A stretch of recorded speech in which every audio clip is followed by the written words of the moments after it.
নিয়মিত ভালোবাসার গল্প পেতে আমাদের সাব্বির ডায়েরি অফিসিয়াল চ্যানেলটি সাবস্ক্রাইব করে পাশে থাকা বেল আইকনটি বাজিয়ে রাখুন। ধন্যবাদ সবাইকে।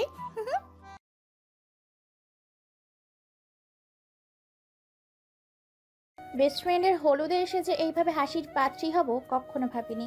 আমি সাভিয়া, অনার্স প্রথম বর্ষ, বাংলা ডিপার্টমেন্টে পড়ি। আমার পরিবার বলতে আমি আর আমার মা আর রিদিতা। রিদিতা আমার বেস্ট ফ্রেন্ড। আজ রিদির হলুদ, আমরা সবাই হলুদ শাড়ি পরেছি। আসলে সবাই জবরদস্তি করেই পরিয়েছে। আমি শাড়ি কখনো পরিনি, সামলাতে পারি না। রিদিতার কাজিনরা জোর করেই শাড়ি পরিয়েছে। রিদিতারা খুব বড় লোক, খুব জাঁকজনকভাবে তার হলুদ অনুষ্ঠান। আত্মীয় স্বজনের পুরো বাড়ি ভরে গেছে। রিদিতার কাজিনগুলো খুব মিশুক। সবার সাজগোজ শেষে রিদিতাকে নিয়ে স্টেজে বসানো হলো। ওসব কাজিনরা সবাই অনেক নাচানাচি করলো। আমি তো শাড়ি পরে হাঁটতেই পারি না, আবার নাচ। রিদিতাকে মেহেন্দি পরানো হচ্ছে। তখনই রিদিতা আমার হাত নিয়ে বলল, না আপু, সাবিয়াকে মেহেদি লাগিয়ে দাও। সবাই কত সুন্দর করে সাজগোজ করেছে, আর একে দেখো একটুও সাজেনি, শুধু শাড়িটাই পরেছে। আমি সাজতে পারি না। আমার সাজ বলতে শুধু চোখে একটু কাজল, হালকা লিপস্টিক। তাও তোকে খুব সুন্দর লাগছে, একদম স্নিগ্ধ। দুই হাত ভরে মেহেদি পরে বসে আছে। এদিকে শাড়ি, আরেকদিকে মেহেদি, খুব অসহ্য লাগছে। তাই রিদিতাকে বললাম, এই রিদি, আমি একটু রুমে গেলাম, আমার এখানে ভালো লাগছে না। যেই উঠে হাঁটতে যাব তখনই শাড়ি পায়ের সাথে লেগে পড়ে যেতে নেই। আমি তো ভয়ে চোখ অফ করে ফেলি, আর সবাই আমাকে একসাথে ডেকে ওঠে। সাবিহা! কিন্তু আমি পড়ার আগে কেউ আমায় ধরে নেয়, আর তখন রিদিতা দৌড়ে এসে বলে, থ্যাংক ইউ রাতিয়ান ভাইয়া, তুমি সাবিহাকে ধরে নিয়েছো। কিছু না বলে এখনো আমাকে ধরে রেখেছে। আর তখনই একটা মেয়ে এসে আমাকে বললেন, কি ব্যাপার, রাতিয়ানকে ছাড়ছো না কেন? নাকি এভাবেই থাকবে আজকে? আর তখনই উনি আমায় ছেড়ে দেন, আর আমি নিচে পড়ে যাই। ডিসগাস্টিং! আই মে, তুমি রাতিয়ানের পাঞ্জাবি আর গালে মেহেদি লাগিয়ে দিয়েছো? আমি কিছু বলতে যাব, তার আগেই আঙ্কেল এসে পড়লেন। আরে রাতিয়ান, মুন, তোমরা মাত্র আসলা, যাও ফ্রেশ হয়ে আসো। রাতিয়ান কিছুক্ষণ তাকিয়ে থেকে উপরে চলে গেল। ওই মনো! আমি সবার দিকে তাকিয়ে দেখি সবাই আমার দিকে তাকিয়ে হাসতেছে। রিদিতার কাজিনরা সবাই এসে রিদিকে বলল, রিদিতা সাবিয়া তো একদম রাতিয়ানের বুক জড়িয়েছিল রে। ইস, এইভাবে যদি আমি পারতাম। হেৎ, কেন যে ওকে শাড়ি পরিয়েছিলাম, গালে মেহেন্দিও লাগিয়ে দিল। তখনই সবাই একসাথে হেসে উঠল।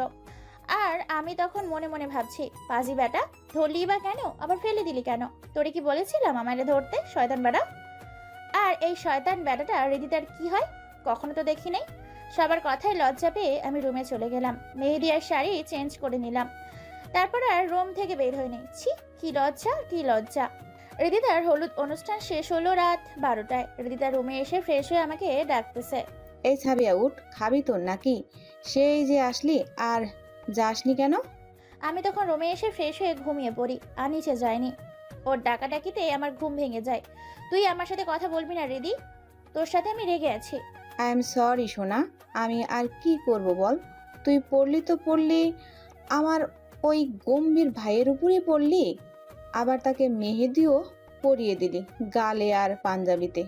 আমি কি করব? তোর ভাই তো আমার সামনে এসেছে, আমার কি করার আছে? যাই হোক রিদি, এই শয়তান বেটাটা কি রে? কখনো তো দেখিনি। শয়তান বেটা কি? হ্যাঁ, রাতিয়ান ভাইয়া খুব ভালো মানুষ, দেখছিস?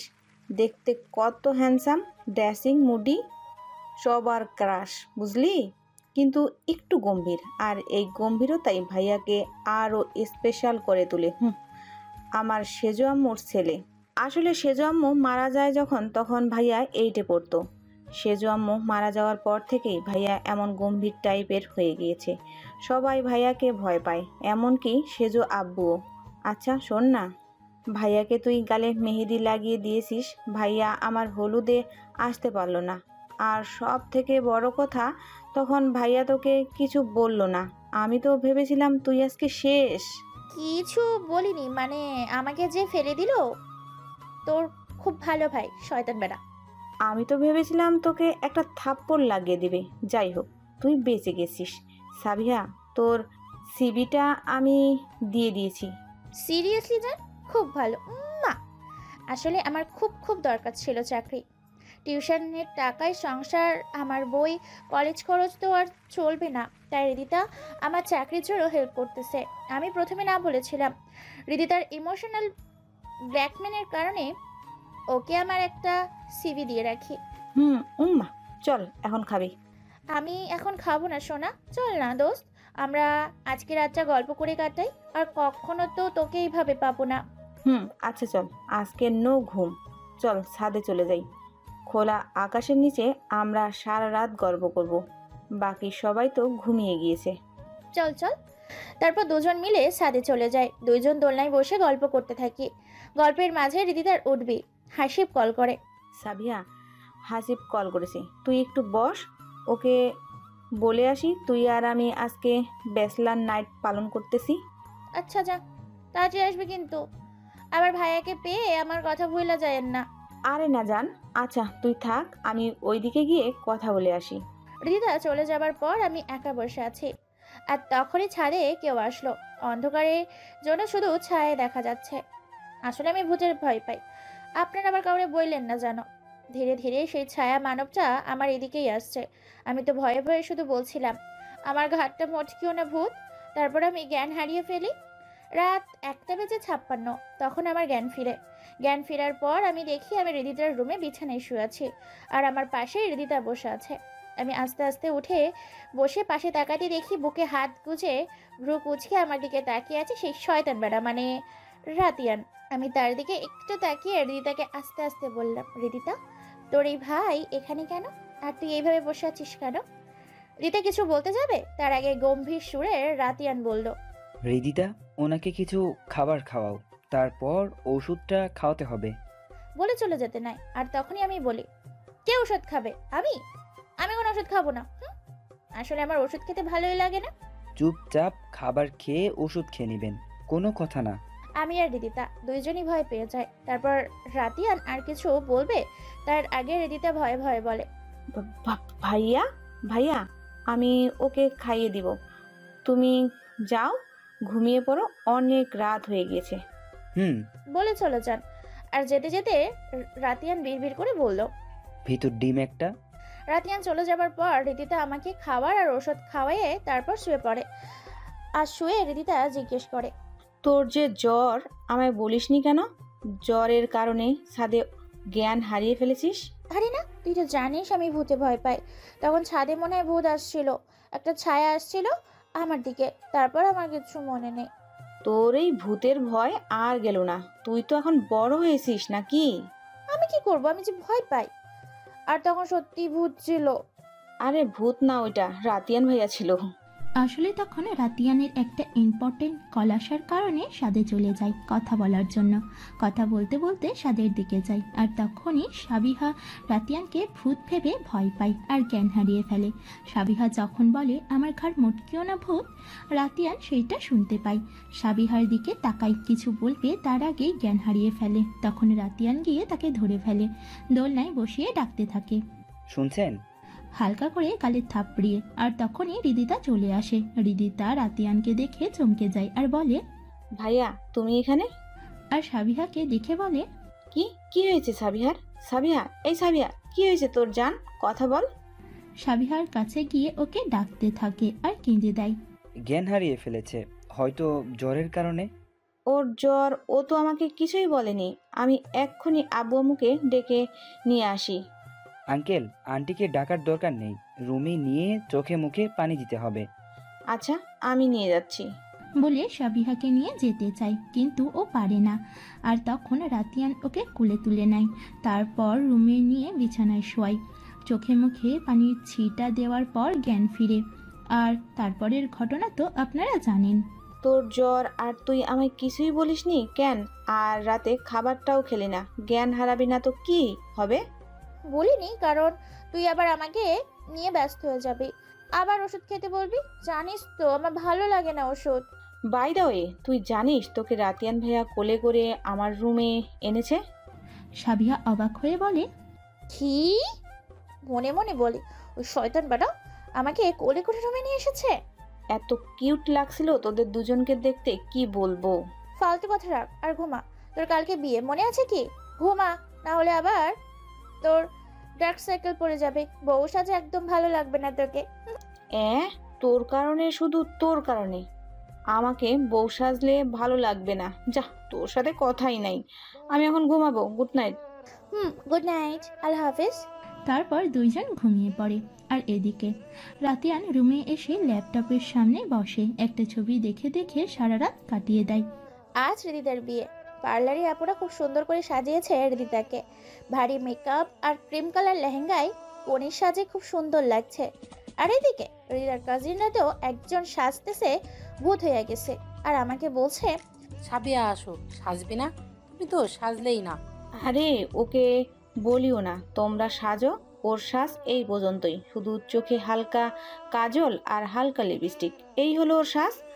ওর সাজতে কোনো প্রসাধনিক লাগে না, আর ওর এই হালকা সাজেও ওকে খুব সুন্দর লাগে, একদম স্নিগ্ধ। আমি সাজিনি, কে বলেছে? দেখ কি সুন্দর করে সাজিয়েছি। আসলে আজকে আমি মেরুন কালারের একটা গাউন পরেছি, হালকা কাজল হালকা লিপস্টিক, এই আমার সাজ। আমি কখনো ভারী মেকআপ করিনি। সবাই বলে আমি নাকি দেখতে খুব স্নিগ্ধ, খুব সহজেই কেউ আমার মায়ায় পড়ে যায়। আমাদের কথার মাঝেই ওই জঙ্গি মেয়ে মানে ওই বোন এসে বলে, হেই গার্ল, তোমার সাজ শেষ হয়নি এখনো? আমার তো শেষ। দেখো তো কেমন লাগছে আমাকে। আমরা সবাই অবাক হয়ে তাকিয়ে আছি। কি সাজে বাবা! একদম সিল্কি একটা শাড়ি, ভারী মেকআপ, পুরো মেকআপটাই মেবি লাগিয়েছে মুখে, আর শাড়িটা পরেছে অর্ধেক পেট বের করে। আমরা একে অন্যের মুখের দিকে তাকিয়ে আছি। তারপর সবাই একসাথে বলে ওঠে, ওয়াও, খুব সুন্দর লাগতেছে তোমায়। Oh really? আচ্ছা তোমরা থাকো, আমি রাতিয়ানকে দেখিয়ে আসি। এটা বলে চলে যায়। তারপর আমরা সবাই একসাথে উচ্চ শব্দে হেসে উঠি। তারপর আন্টি রুমে এসে বলে আমায়, সাবিহা মা, একটু আমার রুম থেকে রিদিতার নেকলেসগুলো এনে দে না, আমার নিচে যেতে হবে, অনেক কাজ বাকি আছে। এই নে চাবি, লকার এই আছে। তো আমি চলে যাই নেকলেস আনতে। নেকলেস নিয়ে আসার সময় ঘটলো আর এক বিপত্তি। নেকলেস নিয়ে যখনই রুমে থেকে বের হব, গিয়ে রাতিয়ানের সঙ্গে ধাক্কা খাই, আর টাল সামলাতে না পেরে পড়ে যেতে নিলে রাতিয়ানের কলার ধরে ফেলি। আসলে সাবিহা যখন রুম থেকে বের হয় তখন রাতিয়ান সেদিক দিয়ে যেতে নেয়। সাবিহা তাড়াহুড়ো করে কোনো দিক না দেখে গিয়ে ধাক্কা খায়। সাবিহা এই মুহূর্তে রাতিয়ানকে না ছেড়ে ওকে দেখতে ব্যস্ত, আর মনে মনে বলছে, বাহ, কি সুন্দর লোকটা, একদম গল্পের নায়কের মতো দেখতে। লোকটা খুব ফর্সা, লম্বায় 6 ফিটের কিছু ওপরে হবে, আর নীল পাঞ্জাবিতে লোকটাকে খুব খুব সুন্দর লাগছে। আর এখনো গালে আমার লাগিয়ে দেওয়া মেহেদি দেখা যাচ্ছে, একদম হালকা হালকা, প্রায় উঠে গেছে। আচ্ছা, ছেলেদের এত সুন্দর হতে হবে কেন? কিন্তু যাই বলেন না কেন, লোকটা আস্ত একটা গম্ভীর মানুষ। এখনো পর্যন্ত লোকটাকে হাসতে দেখলাম না। গোমরামুখ মানুষ। আমার ভাবনার মাঝে রাতিয়ান রাগী ও গম্ভীর স্বরে ধমকে উঠে বলে, স্টুপিড, ছাড়ুন বলছি। আচ্ছা আপনি কি দেখে চলতে পারেন না? যখন তখন মানুষের গায়ে পড়ে যান। ওনার ধমকে আমি ভয় পেয়ে ওনাকে ছেড়ে দিই। এখন থেকে দেখে হাঁটবেন, না হয় আবার অন্য কোনো ছেলের উপর পড়তে পারেন, যা আমি চাই না। বলতে বলতে চলে যায়। কি বলে গেলেন উনি এগুলা? কিছুই তো বুঝলাম না, সব মাথার উপর দিয়ে গেল। ধ্যাৎ, ভালো লাগে না। আর আমারও না কি যে হয়েছে, শুধু ওনার সামনেই পড়ে যাচ্ছে। আবার আমাকে লোকটা ধমক দিল। একটু ভালো না লোকটা, আর একটু সুন্দর না, খুব বাজে দেখতে। আরে সাবিয়া আপু, তুমি এখানে দাঁড়িয়ে আছো কেন? তোমাকে তো নেকলেসটা নিয়ে যেতে বলেছি, তুমি আসতেছো না দেখে আমাকে পাঠালো।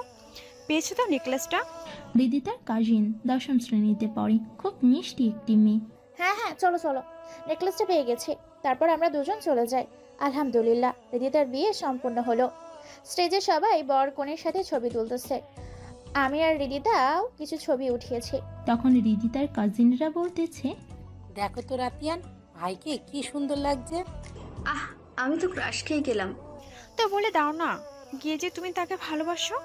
আরে বাবা, আমি পারবো না, যদি থাপ্পড় লাগিয়ে দেয়। থাক বাবা, বলার দরকার নেই। আর দেখো না, ওই মন কেমন রাতিয়ান ভাইয়ার গা ঘেঁষে থাকে সারাক্ষণ।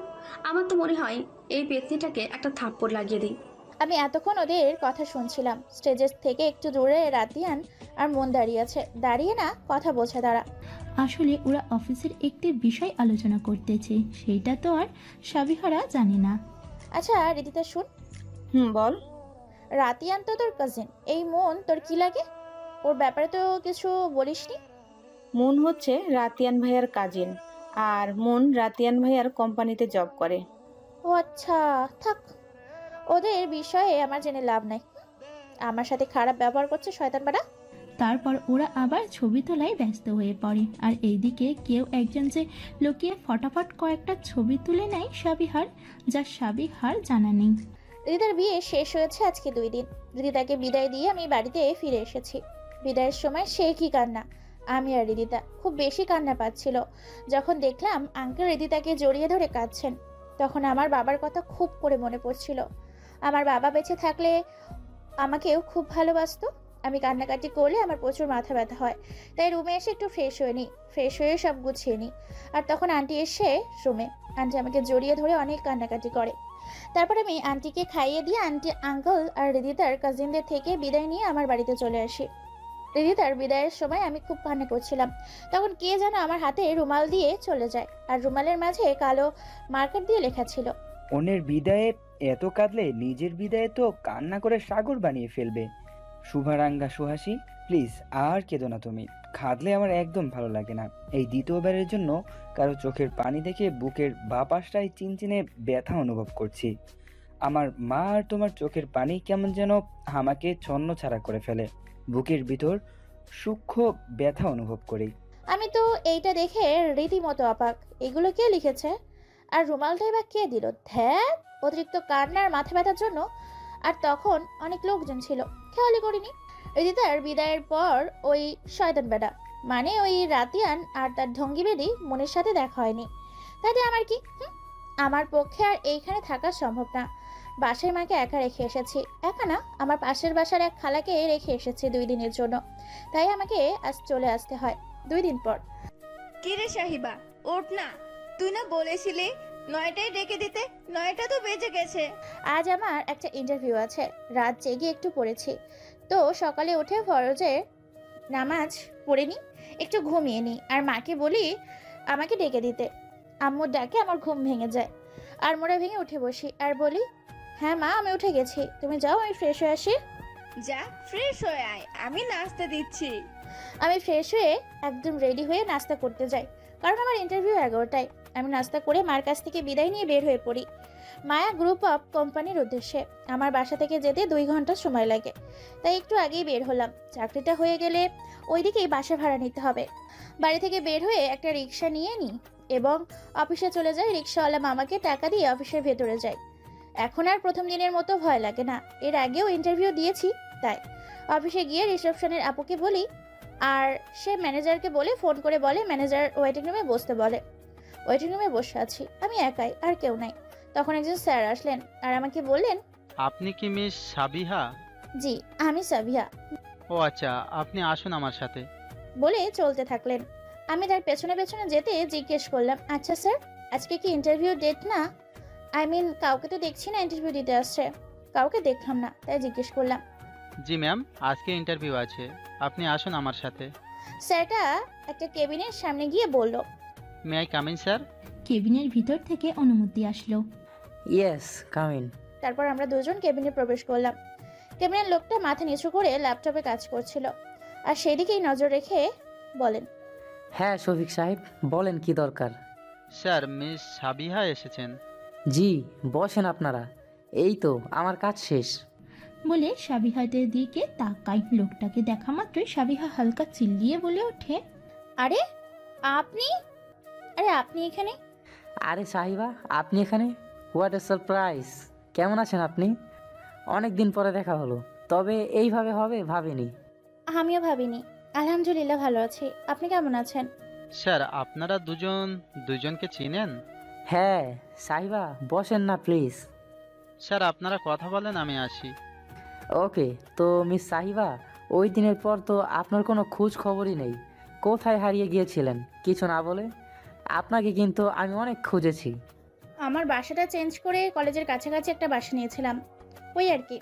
ও আচ্ছা, থাক, সমস্যা নেই, এখন তো পেয়ে গেলাম খোঁজ।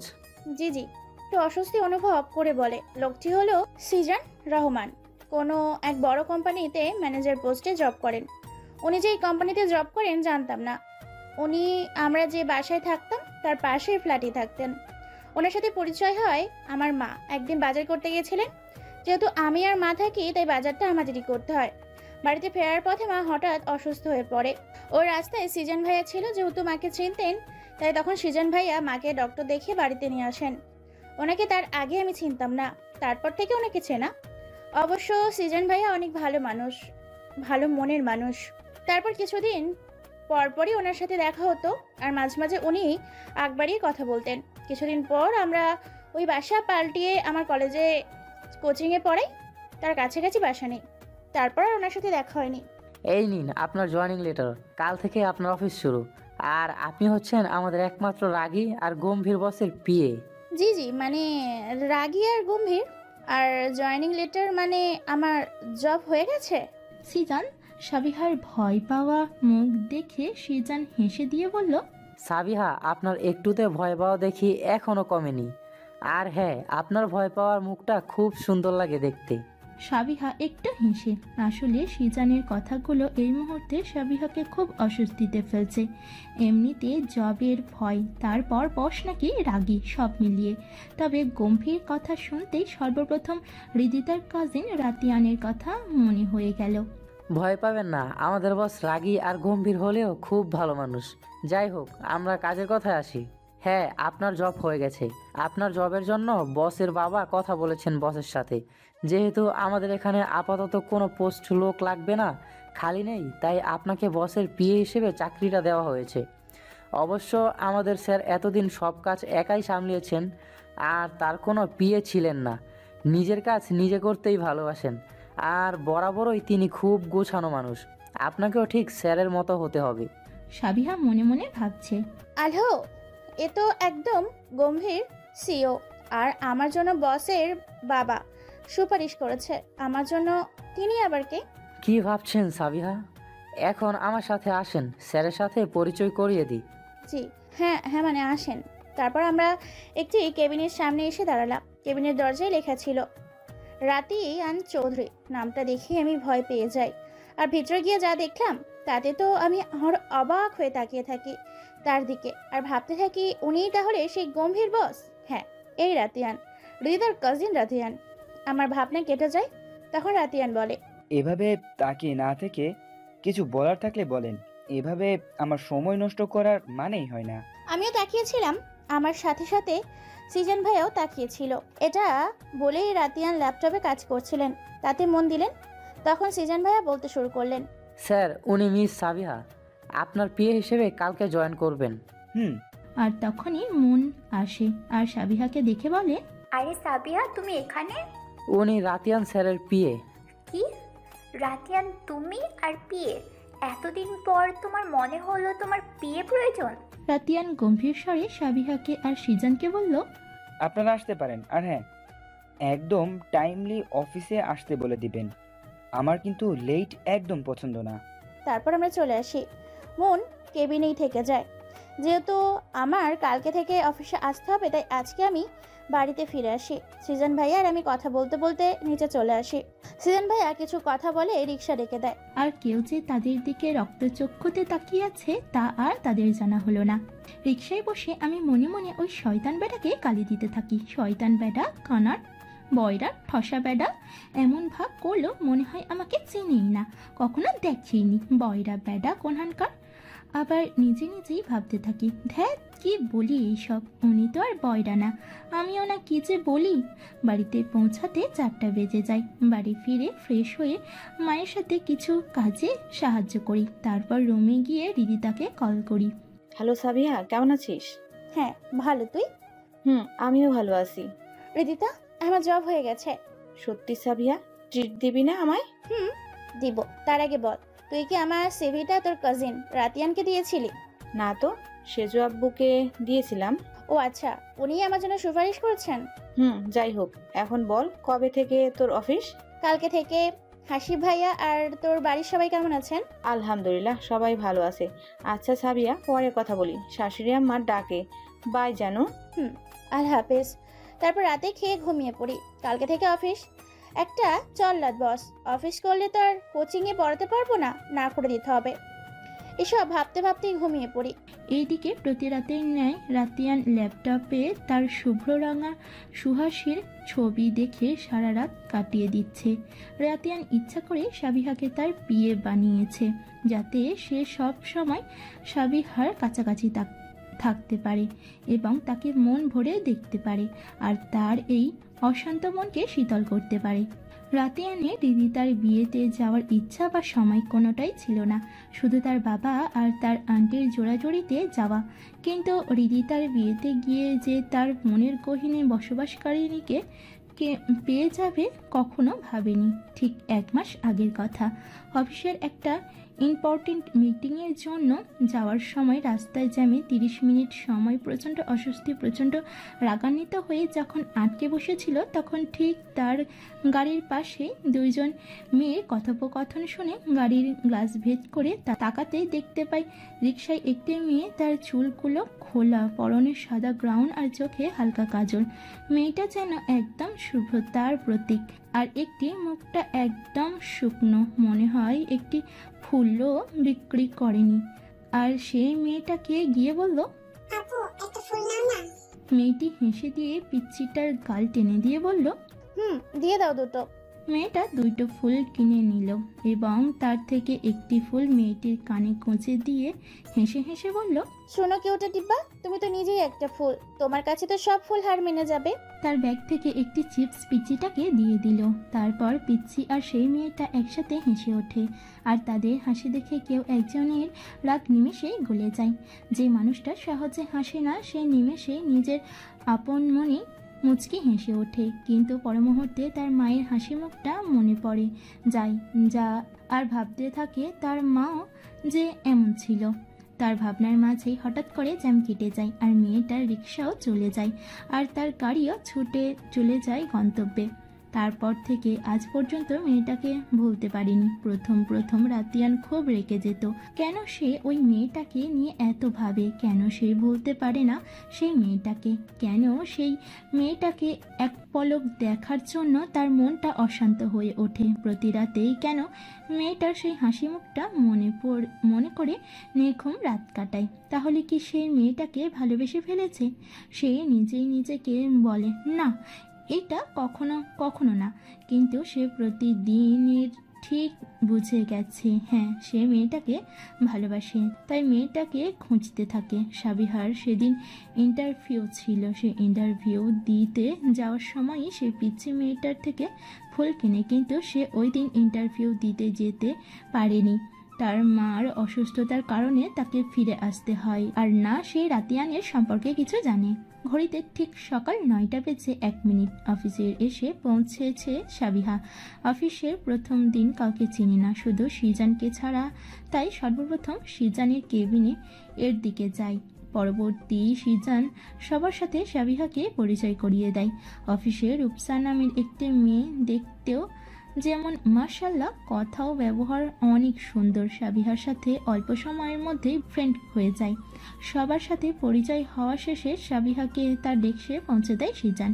সাবিহা আর রাতিয়ানের কেবিন পাশাপাশি, কেবিনের মাঝে শুধু একটি সূক্ষ্ম কাঁচের দেওয়াল, যার ফলে এক ডেস্ক থেকে আরেক ডেস্কের সব দৃশ্য একদম স্বচ্ছ পরিষ্কার। প্রতিদিনের ন্যায় আজও রাতিয়ান আর মন অফিসে প্রবেশ করলো, কিন্তু প্রতিদিনের তুলনায় আধ ঘন্টা আগে। যেখানে তারা অফিসে আসে 10টায়, কেবিনের যাওয়ার 10 মিনিট পর সাবিহাকে ডেকে পাঠায় রাতিয়ান। অবশ্য রাতিয়ান না, মন ডেকে পাঠিয়েছে। সাবিহা ভয়ে ভয়ে কেবিনের সামনে যায়। আসবো? ভেতর থেকে জবাব আসে, ইয়েস কামিং। সাবিহা ডেস্কে যাওয়ার পর মনকে দেখতে পেয়ে তার ভয় একটু কমে যায়। তারপর সাবিহা মনকে জিজ্ঞেস করে, কেমন আছো মন আপু?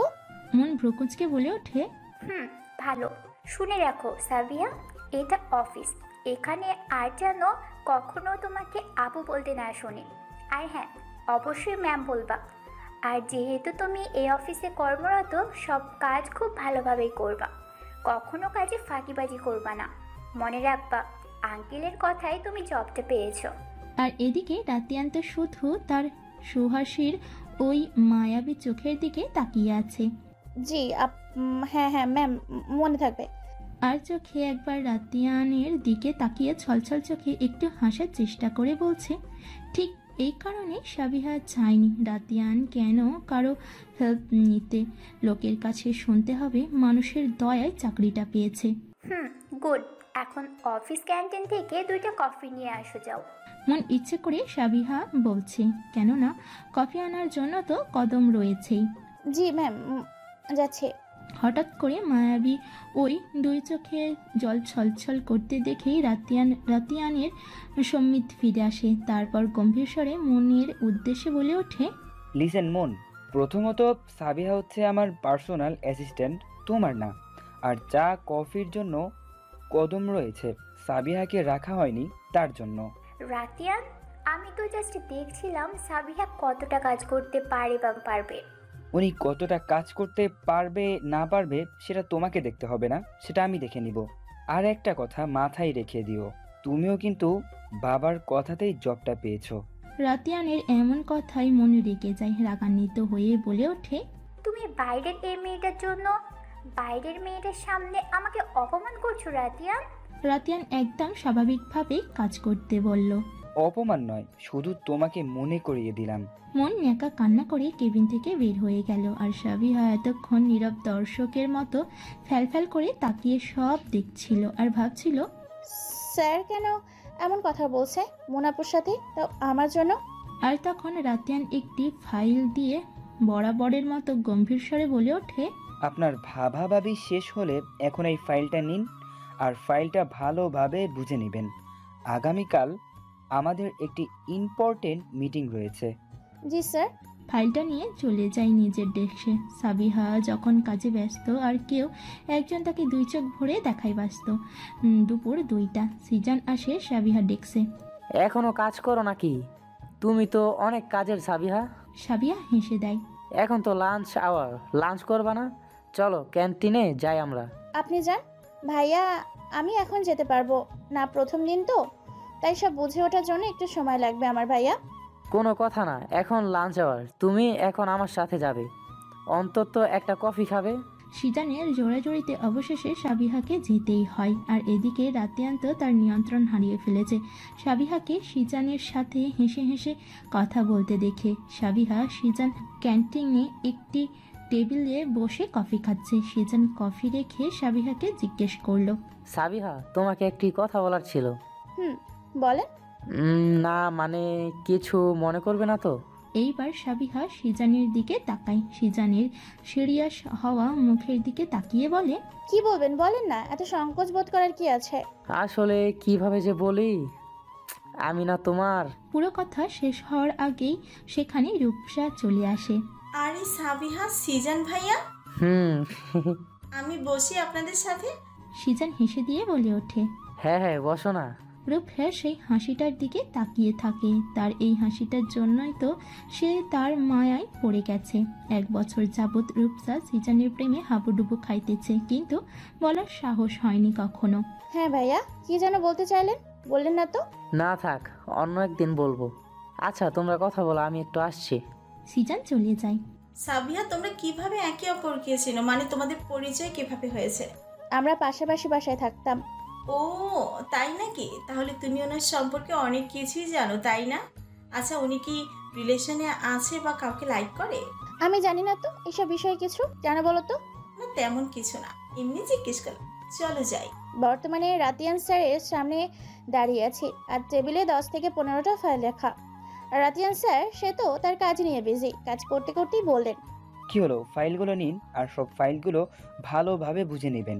জি স্যার। ফাইলগুলো হাতে নিয়ে আসার সময় মনে মনে বলে, শয়তান বেটা, প্রথম দিনে এতগুলো ফাইল দিয়ে দিল, হায় আল্লাহ আমাকে বাঁচাও, এখন আমার কি হবে গো? একটা ফাইল, এই জীবন যায়, আল্লাহ এতগুলো কেমনে কি করবো আল্লাহ। আর হ্যাঁ মিস সাবিহা, অফিস কিন্তু কাজের জায়গা, কোনো রেস্টুরেন্ট না, কথাটা মাথায় রাখবেন। সাবিহা কিছু না বুঝে রাতিয়ানের মুখের দিকে ফ্যাল করে তাকিয়ে আছে। আমার মুখের দিকে না তাকিয়ে থেকে যান, কাজ করুন। কেটে গেছে 1 সপ্তাহ, অফিস চলছে ঠিকঠাক, কিন্তু ওই গোমরা মুখটাও সেই একরকমই রয়ে গেল। যাই হোক না কেন, মানুষটা অনেক ভালো। আর স্যারের বাবা সে তো খুব ভালো মানুষ, আমাকে একদম মেয়ের মতো ভালোবাসেন। ওনার কাছে যখনই থাকি মনে হয় আমার বাবার কাছেই রয়েছে। প্রায়শই সে অফিসে আসেন আমার সাথে দেখা করতে আবার বাসায়ও যান। ঘড়িতে রাত 8টা বেজে গেছে। অফিস শেষ করে আমি, রূপসা, সিজান ভাইয়া, আমাদের মাঝে খুব ভালো একটা ফ্রেন্ডশিপ হয়ে গেছে। একসাথে বের হতে যাব, তখনই কদম এসে বলছে, সাবিয়া ম্যাম, স্যার আপনাকে তার কেবিনে ডেকেছে। কদম আঙ্কেল, আপনাকে আর কতবার বলবো আমাকে ম্যাম বলবেন না? আর স্যার কেন এখন ডাকছে? রূপসা, সিজান ভাইয়া, তোমরা নিচে যাও, আমি আসছি। সিজান ভাইয়া বের হয়ে যায়। আমি স্যারের কেবিনে চলে যাই। সেখানে আগে থেকে মন উপস্থিত ছিল। আরে সাবিহা, আসো আসো। ম্যাম। সাবিহা, তোমাকে আর কতবার বলবো ম্যাম ডাকবা, আপু ডাকবা না? তুমি আমার কথা শুনোই না। আচ্ছা, অফিস যাওয়ার শেষ, আমি আসি, বাই। সেই দিনের ওই ঘটনার পর মুন আপু আমাকে দেখলেই কেমন রাগি চোখে তাকাতো, কথা বলতো না। হঠাৎ করে 2 দিন আগে থেকে তার এমন ব্যবহার, আমি তো অবাক। স্যার, আপনি আমাকে ডেকেছেন? দেখে মনে হচ্ছে রেগে আছে। কোনো কাজ কি ভুল করলাম নাকি? করতেও তো পারি, আমি যে পরিমাণ অগুছালো মানুষ, কিন্তু আজকে তো সব গুছিয়ে রেখেছি। আপনার কাজ কি শেষ? ফাইলগুলো গোছাতে গোছাতে রাগী স্বরে বলল, বুঝতে আর বাকি রইল না, ফাইলগুলো গোছানো আমার কাজ ছিল। সরি স্যার, একদম মনে ছিল না। আপনি রাখেন, আমি করছি বলেই হাত থেকে ফাইলগুলো নিতে গেলেই রাতিয়ানের হাত ধরে নিয়ে এক ঝটকায় নিজের সামনে দাঁড় করিয়ে রাগী স্বরে বলে ওঠে, আপনি তো সব কিছুই ভুলে যান মিস সাবিহা। আপনাকে বলা হয়েছে যাওয়ার আগে প্রতিদিন আমার ডেস্কে সব ঠিক আছে কিনা দেখে যাওয়া। আপনার কি সেটা মনে আছে? মনে নেই, তাই তো? এমন ভুল যদি আর কখনো হয় তাহলে ইউ আর ফায়ার্ড। সিজানের সাথে এমন মেলামেশার জন্য রাতিয়ান রেগে আছে, যদিও রাতিয়ান জানে সিজান আর রূপসার ব্যাপারে। জি স্যার, মনে থাকবে, আর কখনো এমন হবে না। রাতিয়ানের এমন আচরণ দেখে সাবিহা ভয় পেয়ে যায়। যেতে পারেন এখন। তারপর রাতিয়ান আর সাবিহা একসাথে নিচে নেমে আসে। সিজান, রূপসা নিচে দাঁড়িয়ে আছে। ওদের দাঁড়িয়ে থাকা দেখে রাতিয়ান রেগে যায়। সে ভেবেছিল সাবিহাকে তার বাসায় ড্রপ করে দিবে, কিন্তু না, তাদের জন্য আর হলো না। কিন্তু সিজান দাঁড়িয়ে আছে কেন? ওর তো চলে যাওয়ার কথা। না জানি এই মেয়েটা আমাকে আর কত জ্বালাবে। বলতে বলতে গাড়িতে গিয়ে বসে। তারপর রাতিয়ান চলে যায়। যেহেতু রূপসা আর সাবিহার বাসা কাছাকাছি, তাই তারা একসাথে আসা যাওয়া করে। সাবিহার বাসাটা মূলত রূপসারই ম্যানেজ করে দিয়েছে। বাসার ভাড়া 7,000 টাকা, একটু বেশি, কিন্তু সংসার আর ওর লেখাপড়ার খরচ চলে যাবে, সমস্যা হবে না কোনো। যেহেতু সাবিহার স্যালারি 20,000 টাকা। যেহেতু রূপসা আজকে সিজানের বাইকে যাবে, তো সাবিহা বলে রূপসাকে চলে যেতে। তোমরা তাহলে যাও, আমি রিক্সা নিয়ে চলে যাব। রূপসা, চলো না, আমরা একসাথে যাই। সাবিহা, তোমাকে রেখে যাব না। রূপসা সাবিহাকে রেখে যাবে না। অগত্যা সিজানের বাইকে করে 3 জন চলে বাড়ির উদ্দেশ্যে। কে জানে কার কপালে আল্লাহ তাআলা কি লিখে রেখেছে, কাকে আল্লাহ তাআলা সব থেকে মূল্যবান জিনিস দিয়ে খুশি করবে, আর কার কাছ থেকে তার একমাত্র বেঁচে থাকার সম্বলটাই কেড়ে নেবেন। অফিসে প্রথম দিন অফিসের সব কাজ শেষ করতে অনেক রাত হয়ে যায়। যেহেতু অফিস থেকে সাবিহার বাসা অনেকটাই দূরে, আর সেদিন কোনো রিক্সাও পায়নি। সাবিহা কিছুক্ষণ দাঁড়িয়ে থাকার পরেও যখন রিক্সা পায়নি, তখন হাঁটতে শুরু করে। হঠাৎ করে সাবিহার পাশে একটি গাড়ি এসে দাঁড়ায়। পাশে তাকাতেই দেখি রাতিয়ান স্যার রাগি চোখে তাকিয়ে আছে। বুঝলাম না, এই লোকটা সবসময় এমন রাগি রাগি গম্ভীর থাকে, অদ্ভুত। মনে মনে কথাগুলো বলে জিজ্ঞেস করে, স্যার আপনি এখানে? এত রাতে আপনি হেঁটে হেঁটে কোথায় যাচ্ছেন স্টুপিড? আর আপনি চাইছেনটা কি? আমার ক্ষতি করতে নাকি? আমি আপনার ক্ষতি করতে চাই মানে? আমি কিভাবে আপনার ক্ষতি করব? অবাক হয়ে জিজ্ঞেস করলাম। আমি বাসায় যাচ্ছি স্যার, রাত হয়ে গেছে, কোনো রিক্সা পাচ্ছি না, তাই হেঁটে যাচ্ছে। আপনি আমার অফিসে জয়েন করেছেন, এখন যদি আপনার কিছু হয়ে যায় এর দায় তো আমার উপরই এসে পড়বে, তাই না? উঠুন, আমি পৌঁছে দিচ্ছি। স্যার আমি পারবো, আমাকে পৌঁছে দিতে হবে না। ওনাকে আমি যতই বকা দিই না কেন, আসলে তো আমি ওনাকে ভয়ই পাই। আর এত রাতে আমি কিভাবে বাসায় যাব? এইভাবে হেঁটে তো আর যাওয়া যাবে না। আমার কি ওনার সাথে যাওয়া উচিত হবে? কিন্তু উনি যদি ভালো মানুষ না হয়, বাবা দরকার নেই ওনার সাথে যাবার। সাবিহাকে দাঁড়িয়ে থাকতে দেখে রাতিয়ানের রাগ তরতর করে বেড়ে যায়। রেগে গিয়ে বলে, এখনো দাঁড়িয়ে আছেন? উঠুন বলছি। সাবিহা কিছু বলতে যাবে, তখনই রাতিয়ান বলে, আর একটা কথা বলবেন তো আপনার কি হাল করব আপনি কল্পনাই করতে পারবেন না। সাবিহা ভয় পেয়ে যায় রাতিয়ানের কথায়, তাই গাড়িতে উঠে চুপচাপ বসে থাকে। বাসার ঠিকানা বলতে হবে না, না বললে কিভাবে যাব? ইডিয়েট কোথাকার। এই যে মিস্টার, কথায় কথায় বকবেন না, বলে দিলাম। রাতিয়ান রাগি চোখে সাবিহার দিকে তাকায়। আপনি কি মনে করেন আপনাকে আমি ভয় পাই? আপনাকে ভয় পাওয়া পাই না আমি, বুঝছেন আপনি? মনে মনে বলে কথায় কথায় রাগ দেখানো শুধু। কানা বেড়া, শয়তান বেড়া, মনে হয় মানুষ ভয় পায় না। Just shut up. আর একটা কথা না, চুপচাপ বাসার ঠিকানা বলেন। সাবিহা বাসার ঠিকানাটা বলে, মনে মনে হাজারটা গালি দিতে শুরু করে। খচ্চর, ইবলিশ, কানা বয়ডা, কচ্চর বেড়া, দেখিস তুই জীবনেও বিয়ে করতে পারবি না। আর যদি কখনো বিয়ে করতে পারিস তাহলে তোর বউ কানা খুঁড়া প্রতিবন্ধী থাকবো, দেখিস। সেদিন রাতিয়ান সাবিহার বাসায় পৌঁছে দেয়। তারপরে সাবিহা অফিসের কাছাকাছি একটি বাসা ভাড়া নিয়ে নেয়। বাসা ভাড়া নিয়ে রূপসা হেল্প করে। রূপসার বাসার মালিকের সাথে পরিচয় ছিল আর বাসাটাও খালি ছিল। যেহেতু আজ বৃহস্পতিবার তাই সন্ধ্যায় ছুটি হয়ে যায় আর শুক্রবারে তারা নতুন বাসায় উঠে যায়। তো তোমরাও চলো না, বাসায় এক কাপ চা তো খাওয়াই যায়, তাই না? সাবিহাকে বাসার সামনে নামিয়ে রূপসা আর সিজান চলে আসে। এমন সময় বলে ওঠে সাবিহা, আমিও তো যেতে পারবো, আর যাওয়ার ইচ্ছেও আছে। আন্টির সাথে দেখা করে আসতে পারবো। চলুন না সিজন, যাই। এক কাপ চাই তো, বেশি সময় লাগবে না, আর আন্টির সাথেও কথা হবে। আর এমনিতেও আন্টি একটু অসুস্থ। ওকে, তাহলে চলো। কলিং বেল দেওয়ার পরেও দরজা খুলছে না সাবিহার মা। মা দরজা কেন খুলছে না বলে কলিং বেল রেখে দরজার কড়াঘাত করে। আরে এত ব্যস্ত হচ্ছ কেন? কাজ করছে হয়তো বা। আরে ধ্যাত, আমার কাছে তো চাবি আছে। আমিও না, আমার কিচ্ছু মনে থাকে না। দাঁড়াও, আমি খুলছি দরজা। দেখছি মা এমন কি কাজ করে। তারপর সাবিহা রুমে প্রবেশ করে। মা কই তুমি? দেখো সিজন ভাই আর রূপসা এসেছে। রুমে কোনো সারা শব্দ নেই। আন্টি কই তুমি? বরাবরই রূপসা বাসায় আসলে এমন করে। মা আর রূপসার খুব ভাব হয়ে গেছে এই এক সপ্তাহে। আন্টি কি কোথায় গেছে? বাসায় নেই মনে হয়। কি যে বলেন না সিজন ভাই, রাতে মা কোথায় যাবে? মনে হয় রুমে আছে। আপনারা বসেন, আমি আসছি। বলে রুমে চলে যায় সাবিহা। প্রায় 5 মিনিট পর আমি সিজন ভাই কথা বলছি বসে বসে, তখনই রুম থেকে সাবিহা চিৎকার। দৌড়ে আমি এসে সিজন রুমে চলে যাই। গিয়ে দেখি সাবিহা কেঁদে কেঁদে আন্টিকে ডাকছে আর উঠতে বলতেছে। কি হয়েছে সাবিহা? কাঁদছো কেন? আর আন্টির কি হয়েছে? সাবিহার তো হাত পা কাঁপাকাঁপি শুরু হয়ে গিয়েছে। ও কথাটি বলতে পারতেছে না। তখন রুমে এসে দেখে মা শুয়ে আছে। সাবিহা ভেবেছিল ঘুমিয়ে গেছে, তাই ডাকতে যায়। 5 মিনিট ডাকার পরেও যখন মা উঠল না, তখন কাছে এগিয়ে গিয়ে হালকা করে একটু ঝাঁকিয়ে দিয়ে ডাকে। এত ডাকাডাকির পরেও যখন উঠছে না, তখন সাবিহা মনে অজানা একটা ভয় জেগে ওঠে আর কেঁদে দিয়ে চিৎকার করে ওঠে। সাবিহা এতটা ভয় পেয়ে গেছে, ওর কোনো কিছুর প্রতি হুঁশ নেই। ওর মাকে যে হসপিটালে নিতে হবে সেই খেয়ালটাও নেই। আচ্ছা তুমি এইদিকে এসো সিজন, একটু দেখো। সিজানও কেমন যেন ভয় পেয়ে যায়, কিন্তু তা প্রকাশ করে না। আরে কিছু হয়নি, তুমি কান্না থামাও। আর এখন এভাবে বসে থাকার সময় না সাবিহা। আন্টিকে খুব দ্রুত হসপিটালে নিতে হবে। জীবনে রং বদলায়, কখনো সুখ, কখনো বা দুঃখ। কখনো কখনো মনে হয় চারপাশে শুধুই সুখের বিচরণ, আবার কখনো মনে হয় জীবনে শুধুই দুঃখ, দুঃখ ছাড়া আর কিছু নেই। আবার কখনো মনে হয় বেঁচে থাকাই জীবনের সার্থকতা। আবার কখনো মনে আমি একদমই নিঃস্ব, আমার বেঁচে থাকা না থাকার কোনো মানে নেই। হসপিটালের করিডোরে পাথরের মূর্তি ন্যায় বসে আছে সাবিহা। মনের ভিতর হাজারো ভয় কাজ করছে তার।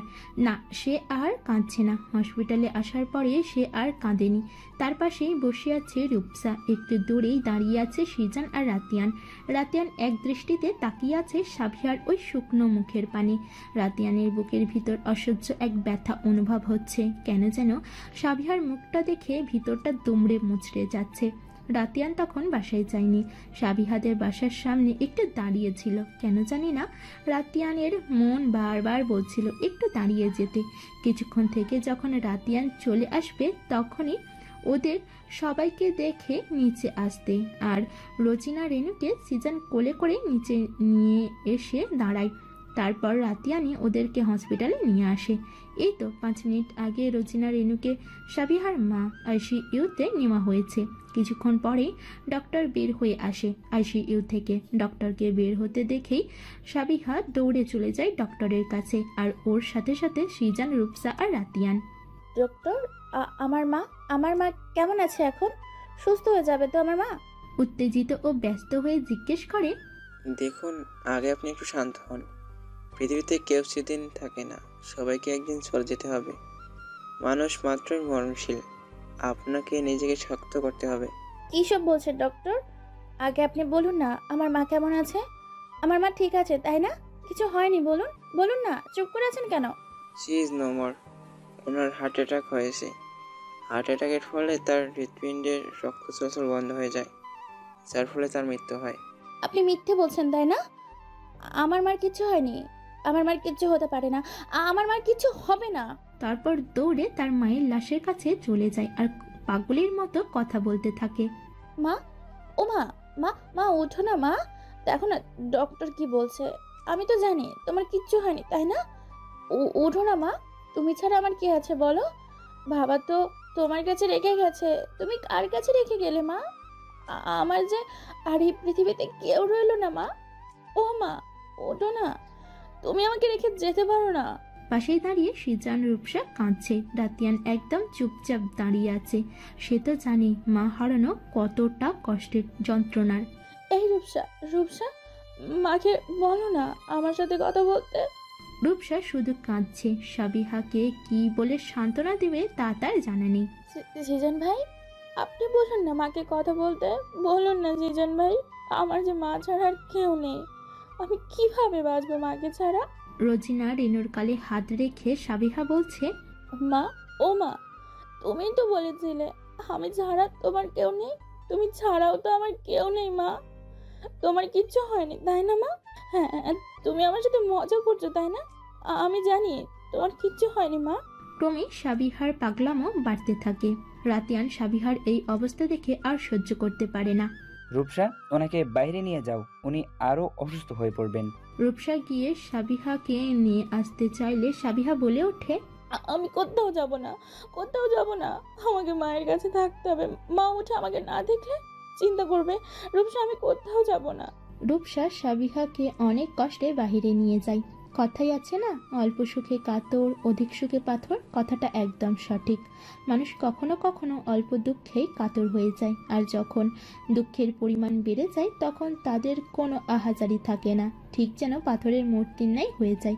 যেমনটা সাবিহার হয়ে আছে। মায়ের লাশের কাছেই বসে মায়ের গালে আলতো করে হাত রেখে বসে আছে সে, আর কাঁদেনি। মুখে কোনো কথা যেন আসছে না তার, শুধু ফ্যাল ফ্যাল করে তাকিয়ে আছে তার মমতাময়ী মা, একমাত্র বেঁচে থাকার সম্বল, পৃথিবীতে আপন, একদম কাছের, সত্যিকারের ভালোবাসার মানুষ। এই স্বার্থেই দুনিয়ায় যে কিনা কোনো স্বার্থ ছাড়াই তাকে নিখুঁতভাবে ভালোবেসেছে, সেই মানুষটাই আজকে তাকে ফাঁকি দিয়ে চলে গেল, যার মুখটা সে আর আজকের পর কখনো দেখতে পারবে না। সেই মুখটার পানে রূপসা হাজারবার চেষ্টা করেছে সেখান থেকে সরিয়ে নিতে, কিন্তু সে ব্যর্থ।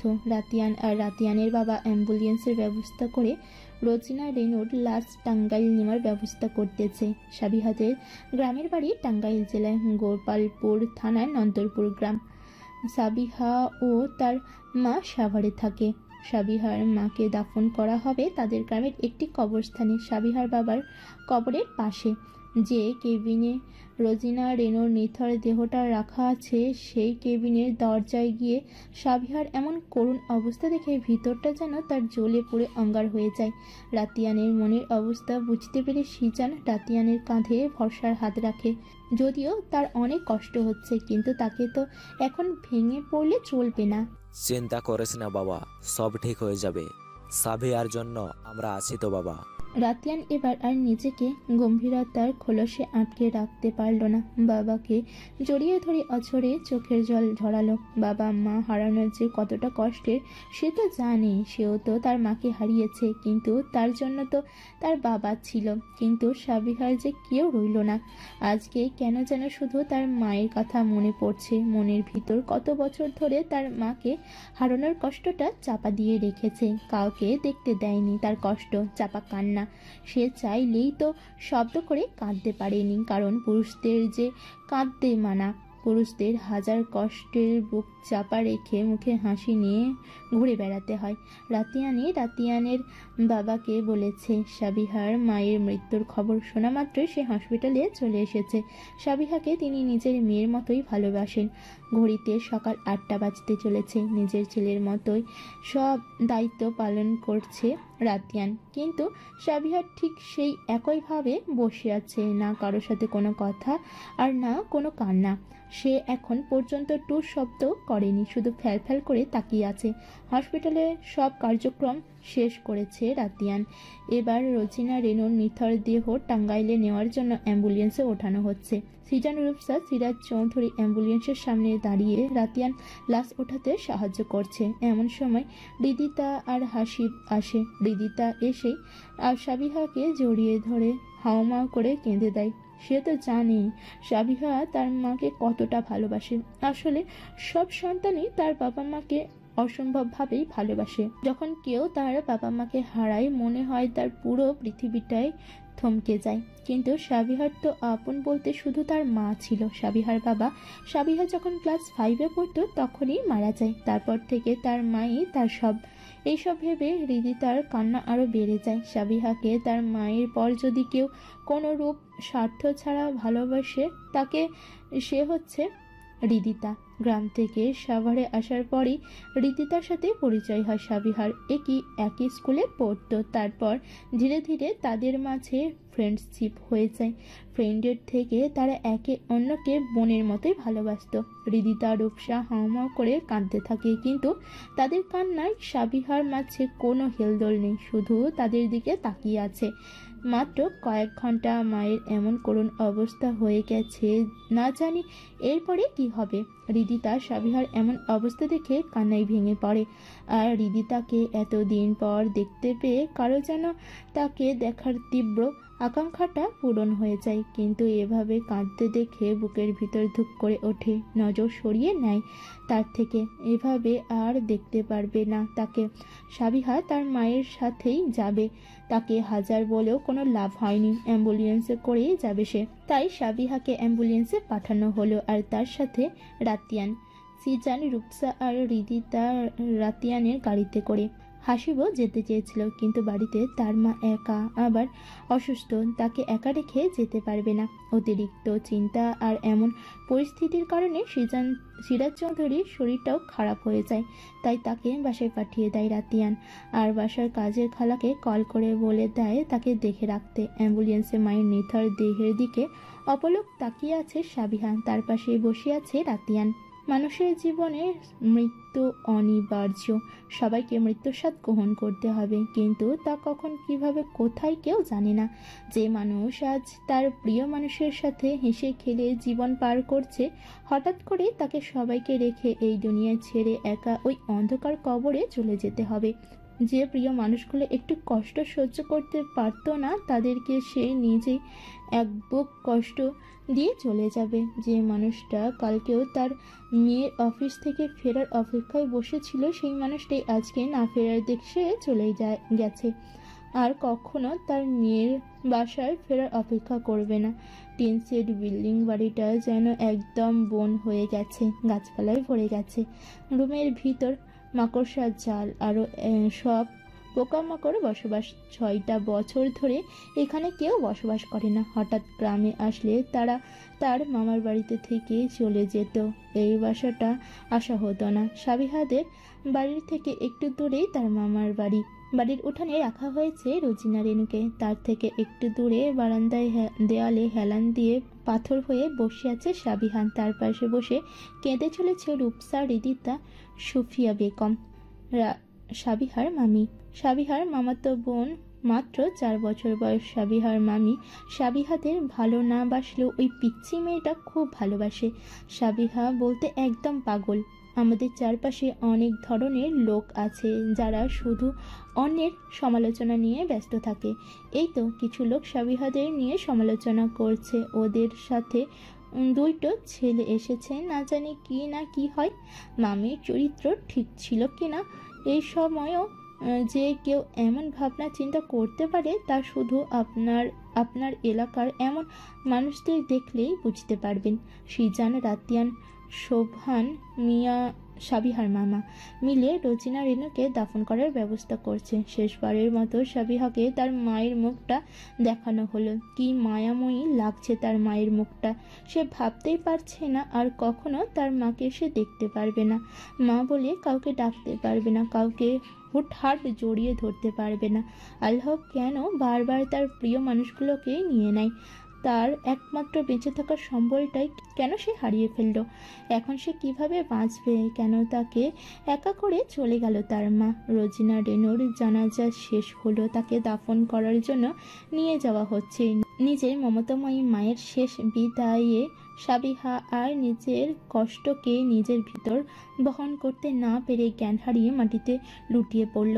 বিকাল 5:30, গোপালপুরের আসিফ ক্লিনিকের বেডে শুয়ে আছে সাবিহা। একটার পর একটা স্যালাইন চলছে অনবরত। এখনো জ্ঞান ফেরেনি তার। গত 5 ঘন্টা যাবৎ সে এভাবে বেডে পড়ে আছে। কেবিনের বাইরে রূপসা, হৃদিতা আর সাবিহার পিচ্ছি বোন কাইফা কেঁদে চলেছে। পাশেই সাবিহার মামা মামি সিজান দাঁড়িয়ে আছে। অপরদিকে রাতিয়ান হসপিটালের করিডোরের পাশেই জানালায় চুপচাপ দাঁড়িয়ে আছে। সে আর পারছে সাবিহাকে এইভাবে দেখতে। যতবার সাবিহার মুখটা দেখছে ততবারই মনে হচ্ছে সে মারা যাবে। আসলে নিজের প্রিয় মানুষটাকে এমনভাবে কষ্টে দেখলে কেউই সহ্য করতে পারে না। মাত্র কয়েক ঘন্টায় এক গম্ভীর রাগী মানুষটা কেমন যেন হয়ে গেছে। উস্কো খুস্কো চুল গোছালো সেই মানুষটাকে একদম পাগলের মতো লাগছে। যে মানুষটাকে সিজান খুব ভয় পেত, এত রাগী গম্ভীর লোকটায় এমন হাল দেখে সে বিন্দুমাত্র অবাক হয়নি। সাবিহার জ্ঞান হারানোর পর রাতিয়ানের পাগলামি দেখে সে এটুকুই বুঝে গেছে যে রাতিয়ান সাবিহাকে পাগলের মতো ভালোবাসে। সিজান গিয়ে রাতিয়ানের কাঁধে হাত রাখে। স্যার, সব ঠিক হয়ে যাবে, আপনি চিন্তা করবেন না। সাবিহা একদম ঠিক হয়ে যাবে। আপনার একটু রেস্ট নেওয়া দরকার স্যার। এভাবে চলতে থাকলে আপনি অসুস্থ হয়ে পড়বেন। রাতিয়ান চুপচাপ সিজানের কথা শুনে যাচ্ছে, কিছুই বলছে না। সিজান আর কিছু বলবে তখনই রূপসা এসে বলে ওঠে, স্যার, সিজান তোমরা তাড়াতাড়ি আসো, সাবিহার জ্ঞান ফিরেছে। আর কোনো কথা না বলেই তিনজন সাবিহার কেবিনে চলে যায়। কেবিনের দরজায় দাঁড়িয়ে সবটা দেখছে রাতিয়ান। কারোর সাথে কোনো কথা বলছে না সাবিহা। সবাই এটা সেটা বলে তাকে কথা বলানোর চেষ্টা করছে। সাবিহা কোনো কথারই জবাব দিচ্ছে না। হৃদিতা আর নিজেকে সামলাতে পারল না, দৌড়ে রাতিয়ানকে জড়িয়ে ধরে হাওমাও করে কেঁদে দিল। রাতিয়ান আর সহ্য করতে না পেরে সাবিহার কেবিন থেকে সবাইকে বের হয়ে যেতে বলল।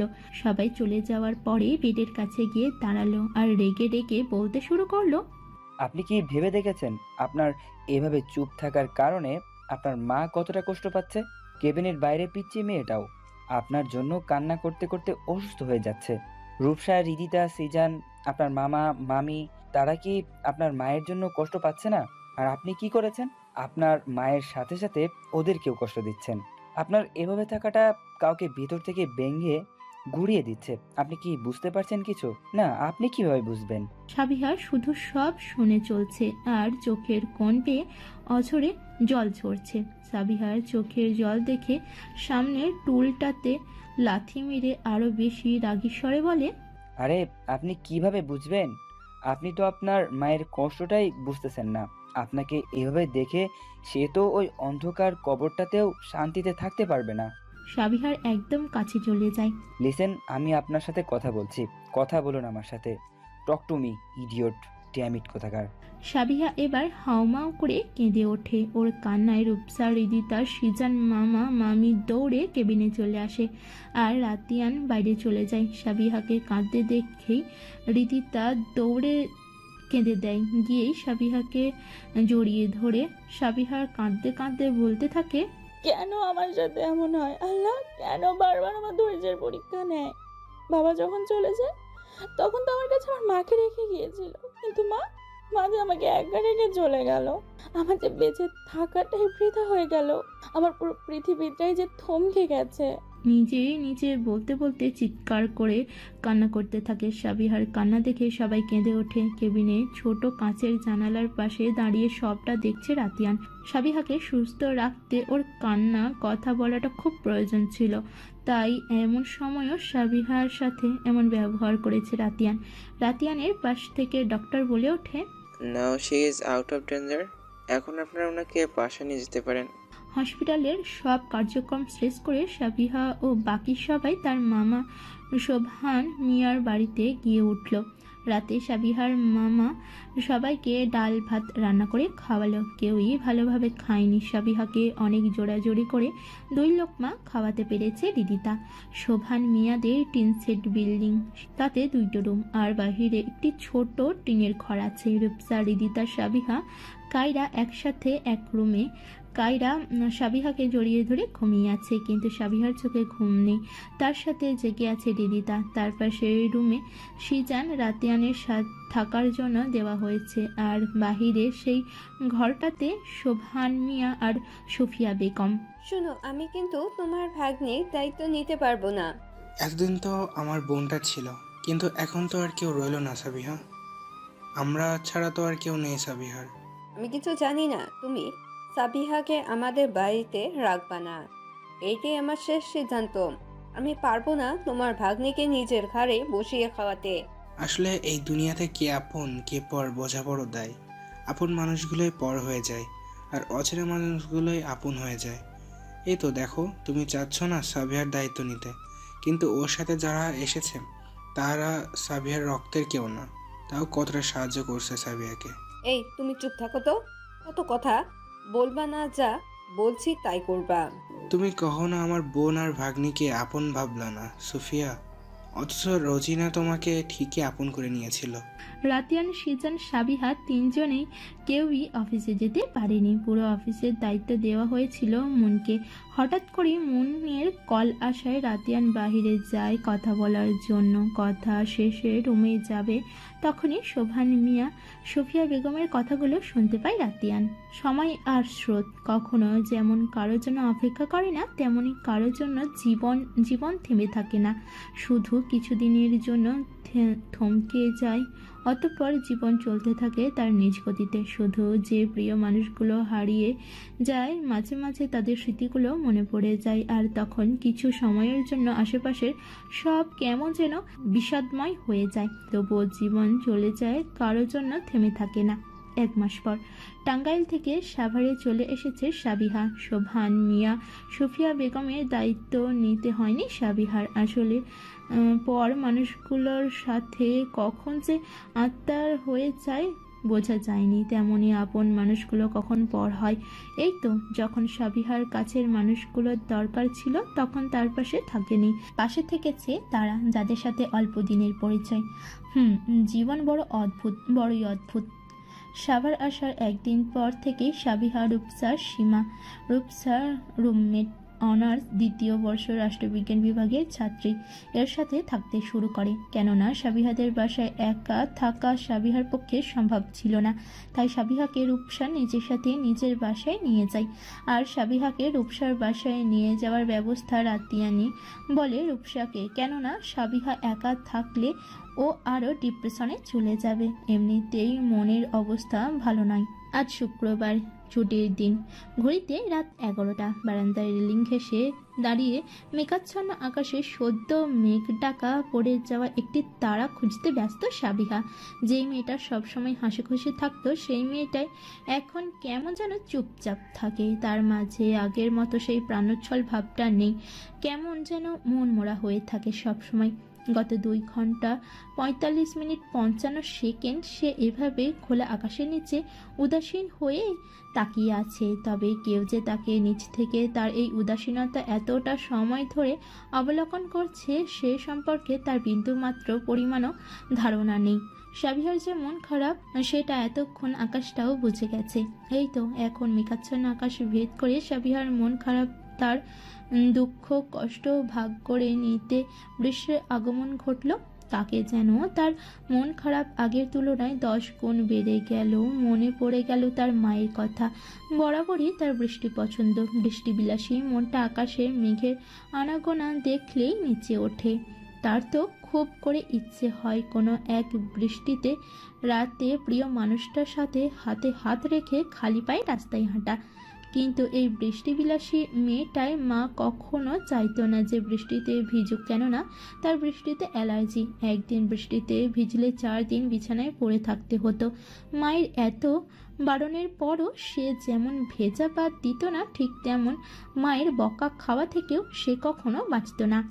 মায়ের শাসনগুলো কত ভালোবাসা মেশানো, তাই না? এই যে এখন আমি বারান্দায় দাঁড়িয়ে ভিজে যাচ্ছি, আচ্ছা তুমি থাকলে আমার বকতে, তাই না? আমাকে এখন আর কেউ বারণ করবে না বৃষ্টিতে ভিজতে। তুমি কেন আমায় একলা করে চলে গেলে? আমার শাসন করারও যার কেউ নেই মা। বিড়বিড় করে বলে কান্না করতে থাকে সাবিহা। বৃষ্টির সাথে ঝরে পড়ছে সাবিহার কান্নাগুলো। পাশেই টি টেবিলের কর্কশরে ফোনের রিংটন বেজে চলেছে। তার সেদিকে কোনো খবর নেই। ফোনটা বাজতে বাজতে কেটে গেল, পুনরায় বাজতে শুরু করলো। এইবার সাবিহা কলটা রিসিভ করলো। আসসালামু আলাইকুম। ওই পাশ থেকে গম্ভীর স্বরে আওয়াজ আসলো। ওয়ালাইকুম আসসালাম। আপনি এত রাতে? কোনো প্রবলেম স্যার? হ্যাঁ, কলটা রাতিয়ানি করেছে। এখন প্রায় রাতিয়ান সাবিহাকে কল করে আর কথা বলতে সেই গম্ভীর স্বরে। ফাইলটা চেক করেছেন? কোনো রকম ভুল যেন না হয়। ব্যাস, কথা শেষ। গোমরা মুখে একটা। ব্যাটার সবার সাথে কত ভালো ব্যবহার, আমার সাথে শুধু রাগ আর রাগ। কই রূপসার সাথে তো এমন না। আর সব থেকে বড় কথা, ওনার হবু বউ মনের সাথে কি সুন্দর করে কথা বলে। এই শয়তান বাড়া কখনো ভালো হবে না। আল্লাহ যে কেন আমারে এই গম্ভীর সিও জোটাইটা দিছে কে জানে। রাতিয়ান গম্ভীর কণ্ঠে ধমকে বলে ওঠে, সমস্যা তো আপনি নিজেই। আপনি বারান্দায় কি করছেন? ভিজে যাচ্ছেন সে খেয়াল আছে? ইডিয়েট। এখন রুমে যাবেন, জাস্ট গো। এমনিতেই মন খারাপ, তার মাঝে রাতিয়ানের ধমকে মন খারাপ সাইডে রেখে তেলে বেগুনে জ্বলে ওঠে সাবিহা। আমি ভিজে যাচ্ছি, তাতে আপনার কি বলেন তো? হ্যাঁ, আর সব সময় কিসের এত অধিকার দেখান? আপনার পিএ আমি, তাই তো? আমি জাস্ট আপনার পিএ। আপনার অফিসে, আমার বাসায় নয়। বাসায় আমার যা ইচ্ছে আমি তাই করব। আপনার যা বলার অফিসে বলবেন। সাবিহার এমন কথাই রাতিয়ান হাসি থামাতে পারে না, হো হো করে হেসে দেয়। সে তো এমন সাবিহাকে চাই, ঠিক আগের সেই সাবিহা যেখানে সবাই রাতিয়ানকে ভয় পেত, সেখানে সাবিহাই প্রথম যে কিনা তার চোখে চোখ রেখে তর্ক করতে পেরেছে। পাঞ্জাবি গালে মেহেন্দি লাগিয়ে দিয়েছে। বাবা, গোমরা মুখ আবার হাসতেও পারে, জানা ছিল না তো। আমি গোমরা মুখ? ভালো হবে না কিন্তু, বলে দিলাম। আপনি কিন্তু অনেক ঝগড়াটে, অবশ্য দেখলে কিন্তু তা মনে হয় না স্যার। কি বলুন তো, আমি আগে এমন ছিলাম না। যেদিন থেকে আপনার সাথে আছি এমন হয়ে যাচ্ছি। ওই বলে না, সঙ্গ দোষে মানুষ নরকে যায়, আমারও তেমন হয়েছে আপনার সাথে থেকে থেকে। স্যার আপনি? রেগে কিছু বলতে যাবে তার আগেই রাতিয়ান থামিয়ে দিয়ে পুনরায় গম্ভীর স্বরে বলে ওঠে, হয়েছে, আর একটা কথা শুনতে চাচ্ছি না। রুমে যান, গিয়ে চেঞ্জ করে নেবেন। কি ভেবেছেন জ্বর ঠান্ডা লাগিয়ে অফিস থেকে ছুটি নেবেন? তা হচ্ছে না, তা হতে দিচ্ছি না আমি। যাচ্ছি। শালা ইন্দু, কনা খচ্চর বদমাইশ, তুই একটা খাটাস। তোর আমি কোনো দিন ছাদ থেকে ধাক্কা দিয়ে ফেলে দেবো, দেখিস। রাতিয়ান কিছু না বলে ফোনটা কেটে দেয় আর সাবিহার বলা কথাগুলো মনে করে নিজের মনে হাসতে থাকে। এই মেয়েটার সাথে আপনা আপনি কেমন যেন ঝগড়ায় লেগে থাকে। এই মেয়েটাই এই গুমড়োমুখ রাগী মানুষটাকে হাসতে শিখিয়েছে। সে তো চাই সাবিহা সবসময় এইভাবে উড়নচণ্ডী হয়ে থাকুক, হাসি খুশি থাকুক। তার এমন মন মরা হয়ে থাকা তাকে আরও কষ্ট হয়। ফোন কেটে যাওয়ার পর আরও কিছুক্ষণ রাতিয়ানকে বকতে বকতে রুমে চলে যায় আর রাতিয়ান চলে যায় নিজের বাসায়। বাবা, আমি কিচ্ছু শুনতে চাই না। তুমি মামার সাথে কথা বলবে, আমি আর কোনো কথাই শুনতে চাই না, বাস। বাবা, আমি কিচ্ছু শুনতে চাই না। তুমি মামার সাথে কথা বলবে, আমি আর কোনো কথাই শুনতে চাই না, বাস। তুই একটু শান্ত হ মা, আমি বলবো কথা, তুই একটু শান্ত হ। আমি কিভাবে শান্ত হব বাবা? ওই মেয়েটা আসার পর থেকে রাতিয়ান কেমন যেন হয়ে গেছে। তোমার কথাতেই রাতিয়ানের কাছে ভালো হওয়ার জন্য মেয়েটার সাথে এতদিন ভালোভাবে কথা বলেছি। আমি আর পারবো না। ওই রাস্তার মেয়েটা আমার রাতিয়ানের দিকে হাত বাড়িয়েছে, আমি ওকে ছাড়বো না বাবা, একদম না। যে কোনো মূল্যে আমি আমার রাতিয়ানকে চাই, সেটা যেভাবেই হোক। রাতিয়ান শুধু আমার। রাতিয়ানকে পেতে আমাকে যদি ওই রাস্তার মেয়েটাকে সরিয়েও দিতে হয়, আমি তাতেও পিছুপা হব না, কিছুতেই না। সৃজিতা মনের মা। ঠাস করে একটি থাপ্পড় পড়ল মনের গালে। ফর্সা গালে থাপ্পড়ের দাগ বসে গেছে একদম। বেয়াদব মেয়ে, এই তোমার শিক্ষা? কাউকে ভালোবাসলে মন থেকে চাইতে হয়, তোমার মতন এভাবে নয়। সৃজিতা জানে তার মেয়ে কেমন জেদি স্বভাবের, আর এই জেদি স্বভাবের জন্য একমাত্র দায়ী হচ্ছে তার বাবা। মনের সব কথাতেই সে হ্যাঁ হোক, সেটা অন্যায়। মায়ের ওপর রেগে মন বলে, তুমি আমাকে মারলে? তুমি আমাকে মারার সাহস কোথা থেকে পাও? সৃজিতা, তুমি যাও এখান থেকে, আমাদের কথার মাঝে তোমার আসার দরকার নেই। মন, তুই শান্ত হ মা, আমি তো বলছি আমি ব্যাপারটা দেখব। হ্যাঁ, তোমার আশকারা পেয়ে মেয়েটা এমন হয়েছে। আর এমন জেদি স্বভাবের জন্যই একদিন ওকে সবকিছু হারাতে হবে, দেখে নিও। বলে সৃজিতা সিঁড়ি বেয়ে ওপরে চলে যায়। মন, মা আমার, তুই শান্ত হ, যা তোর রুমে যা, আমি তোর মামার সাথে কথা বলবো। এমন কি কখনো হয়েছে তুই কিছু চেয়েছিস আমি দেইনি? এবারেও নিশ্চিন্তে থাক তুই। মনে রুমে চলে যায়। সকাল 7:30 বাজতে চলেছে। সাবিহা ঘুম থেকে ওঠার কোনো নামই নেই। যে মেয়েটা প্রতিদিন সকালে উঠে ফজরের নামাজ আদায় করে, তার ওঠার নামই নেই। সে বিছানায় বেঘুরে ঘুমাচ্ছে। সাবিহা 7:30 বেজে গেছে, উঠছো না কেন? তোমার তো আজকে 8:30 অফিস যেতে হবে, উঠো। এই সাবিহা, উঠবা না? রূপসারটাকে সাবিহার ঘুম ভেঙে যায় আর মোড়া ভেঙে বসে পড়ে। আরে এতটা সময় কিভাবে ঘুমালাম? আমার ফজর নামাজ। ও আল্লাহ, আমাকে ডেকে দাওনি কেন রূপসা? তাড়াহুড়ো করে বিছানা থেকে নেমে ওয়াশরুমের দিকে চলে যায়। এত তাড়াহুড়ো করার কি দরকার? তুমি তো এতটা সময় কখনো ঘুমাও না, আজকে ভাবলাম একটু ঘুমা, তাই আর কি ডাকিনি। আমি সরি, আমি ডেকে দিলে নামাজটা আদায় করতে পারতে। ইটস ওকে রূপসা, আর আমি এখনই নামাজটা পড়তে পারবো। বলে ওয়াশরুমে চলে যায় ওযু করার জন্য। তারপর নামাজ পড়ে রূপসা, সাবিহা, সীমা একসাথে ব্রেকফাস্ট করে নেয়। সীমা আপু চলে যায় তার ভার্সিটিতে। সাবিহা আর রূপসা অফিসে যাওয়ার জন্য রেডি হতে শুরু করে।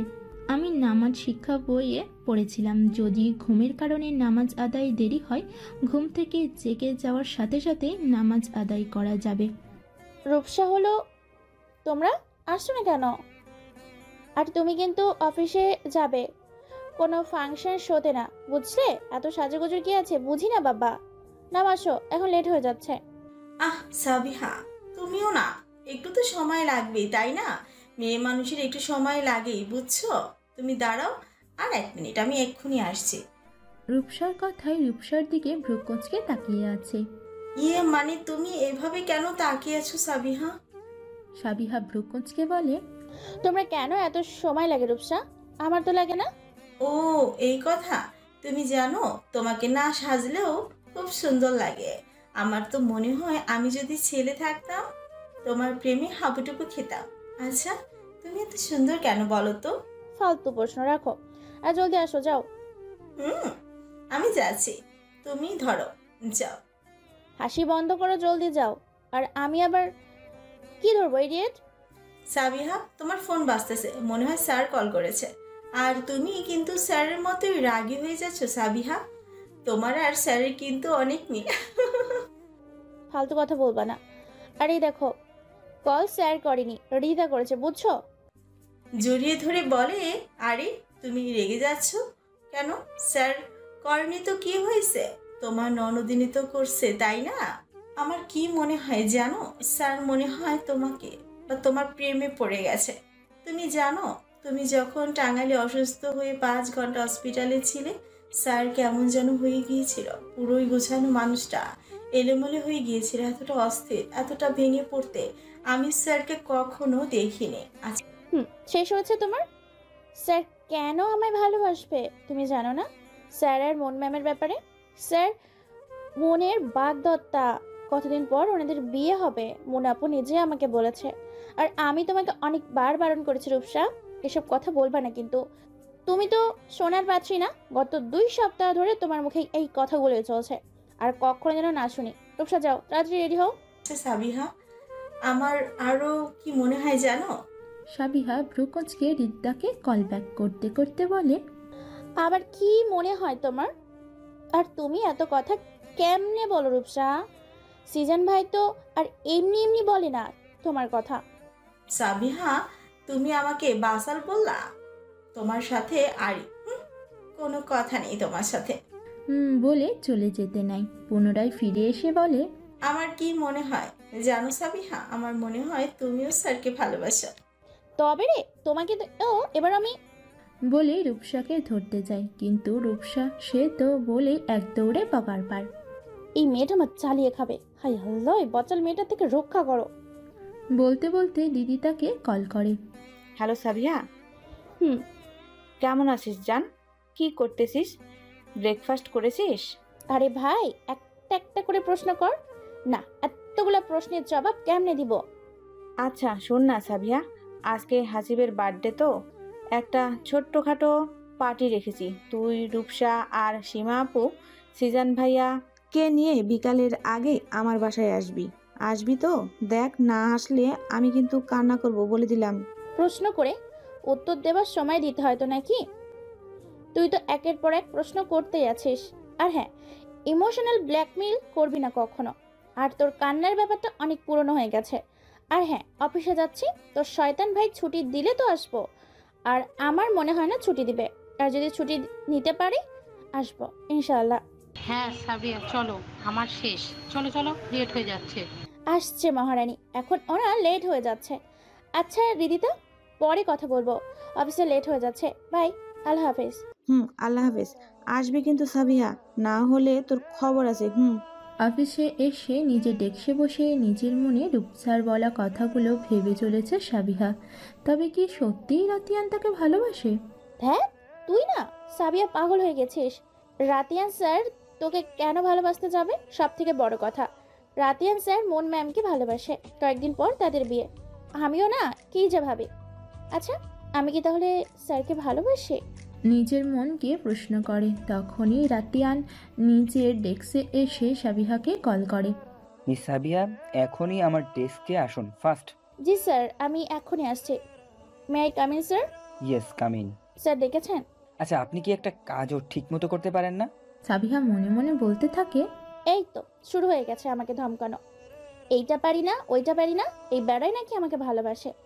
আমিও কাউকে ভালোবাসি না, আর এই শয়তান বেড়ারে তো আরও না। এই যে আমি আপনাকে বলছি, কোনো কথা বলছেন না কেন? ইডিয়েট কোথাকার! আপনাকে তো বলেই রাখা হয়েছিল ফাইলটা আমার ডেস্কে আমি আসার আগেই পৌঁছে দিবেন। কই ফাইল কই? এই তো স্যার আপনার ফাইল।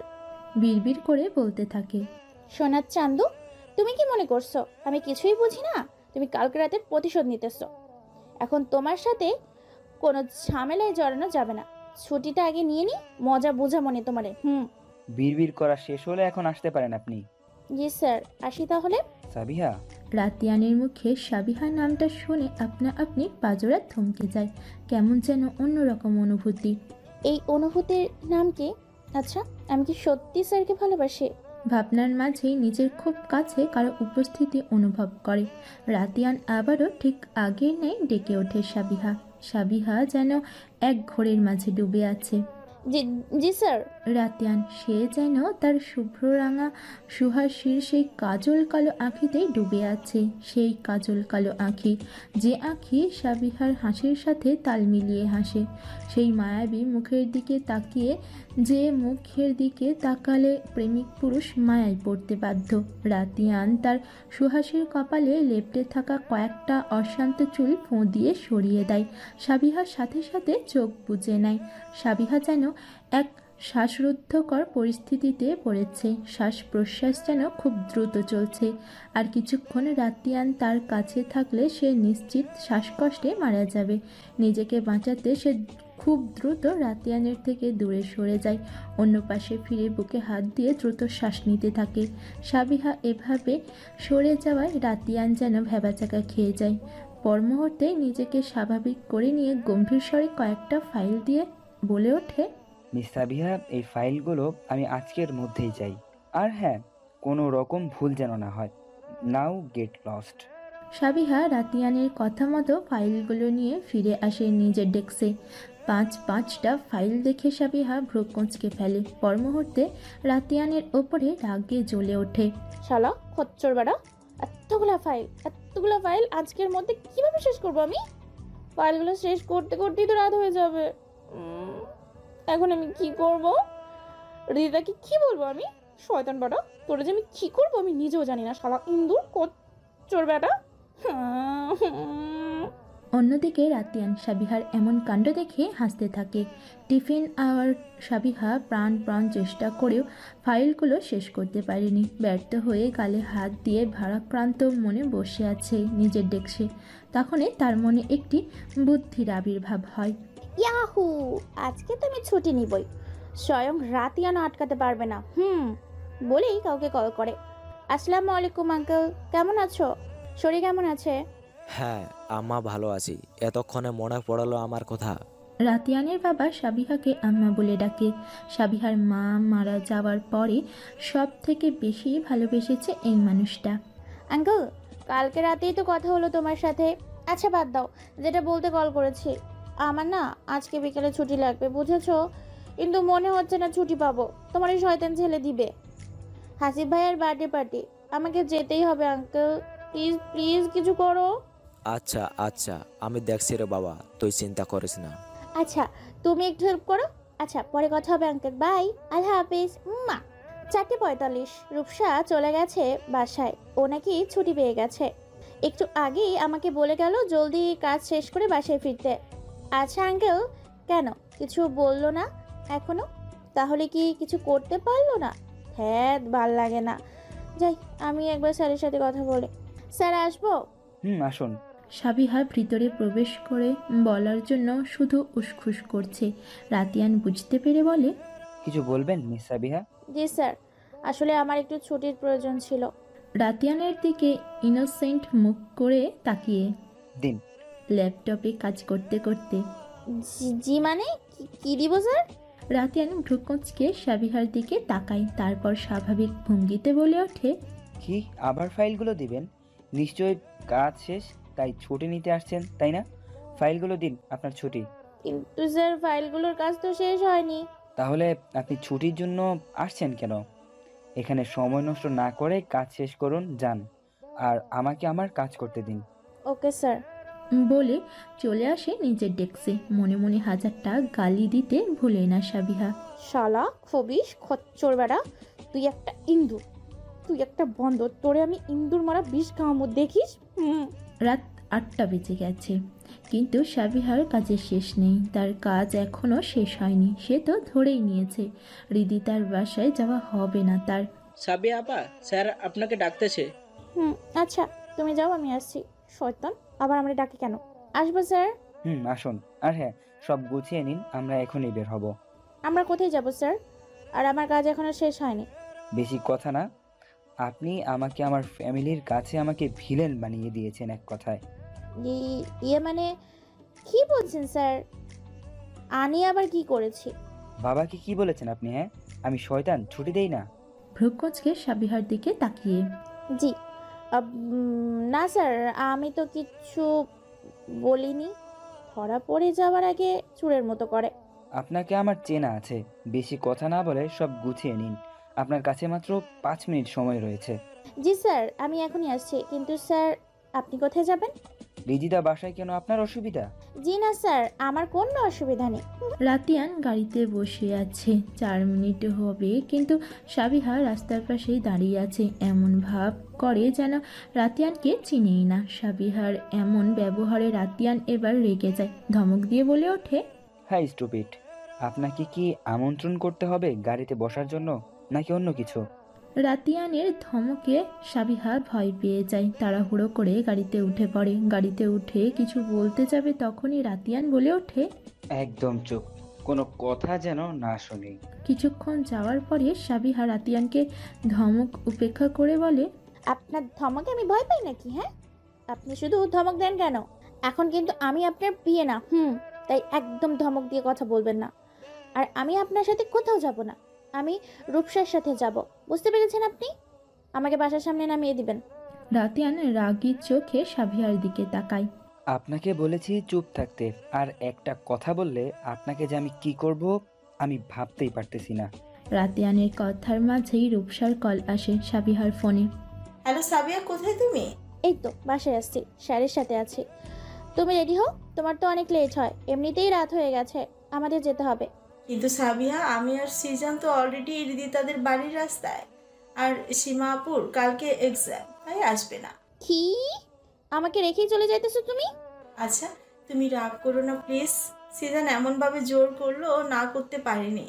আর তুমি প্লিজ স্যারের সাথে রিদিতার বাসায় আসো প্লিজ। স্যার তো রিদিতার বাসায় আসবেন, প্লিজ প্লিজ আসো। আমি দেখেছি, কি করা যায়, ফোন রাখো তুমি।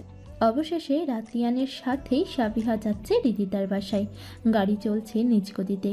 এর মাঝে না সাবিহা কোনো কথা বলছে, না রাতিয়ান ড্রাইভ করছে আর মাঝে মাঝে আর চোখে সাবিহাকে দেখছে। আর সাবিহা সে তো রাতের শহর দেখছে। কিছুক্ষণের মাঝেই পুরো আকাশ মেঘাচ্ছন্ন হয়ে যায়। পর মুহূর্তে ঝুম বৃষ্টির আগমন। সাবিহা শহর দেখতে এতটাই ব্যস্ত, বৃষ্টির ছিটে ফোঁটা সে যে ভিজে যাচ্ছে সেদিকে খেয়ালই নেই তার। সাবিহা, জানালা লাগিয়ে দিন, বৃষ্টিতে ভিজে যাচ্ছেন। রাতিয়ানের ডাকে সাবিহার ধ্যান ভেঙে যায়। জি স্যার, কিছু বলছিলেন? জানালাটা বন্ধ করুন, বৃষ্টিতে ভিজে যাচ্ছেন তো। থাক না একটু স্যার। রাতিয়ান আর কোনো কথা না বলে কিছুক্ষণ পরে নিজেই জানালা বন্ধ করে দেয়। তুমুল বেগে বৃষ্টি, চারপাশে শুধু বৃষ্টির ঝমঝম শব্দ। গাড়িতেই বসে আছি আমি। রাতিয়ান স্যার রিদিতাকে কল করে ছাতা পাঠাতে বলেছে স্যার। গাড়ি থেকে নেমে রিদিতার বাসায় ভেতরে যাওয়ার আগেই কাক ভেজা হয়ে যাব এমন অবস্থা, তাই ছাতা না আসা পর্যন্ত অপেক্ষা করা ছাড়া কোনো উপায় নেই আমাদের।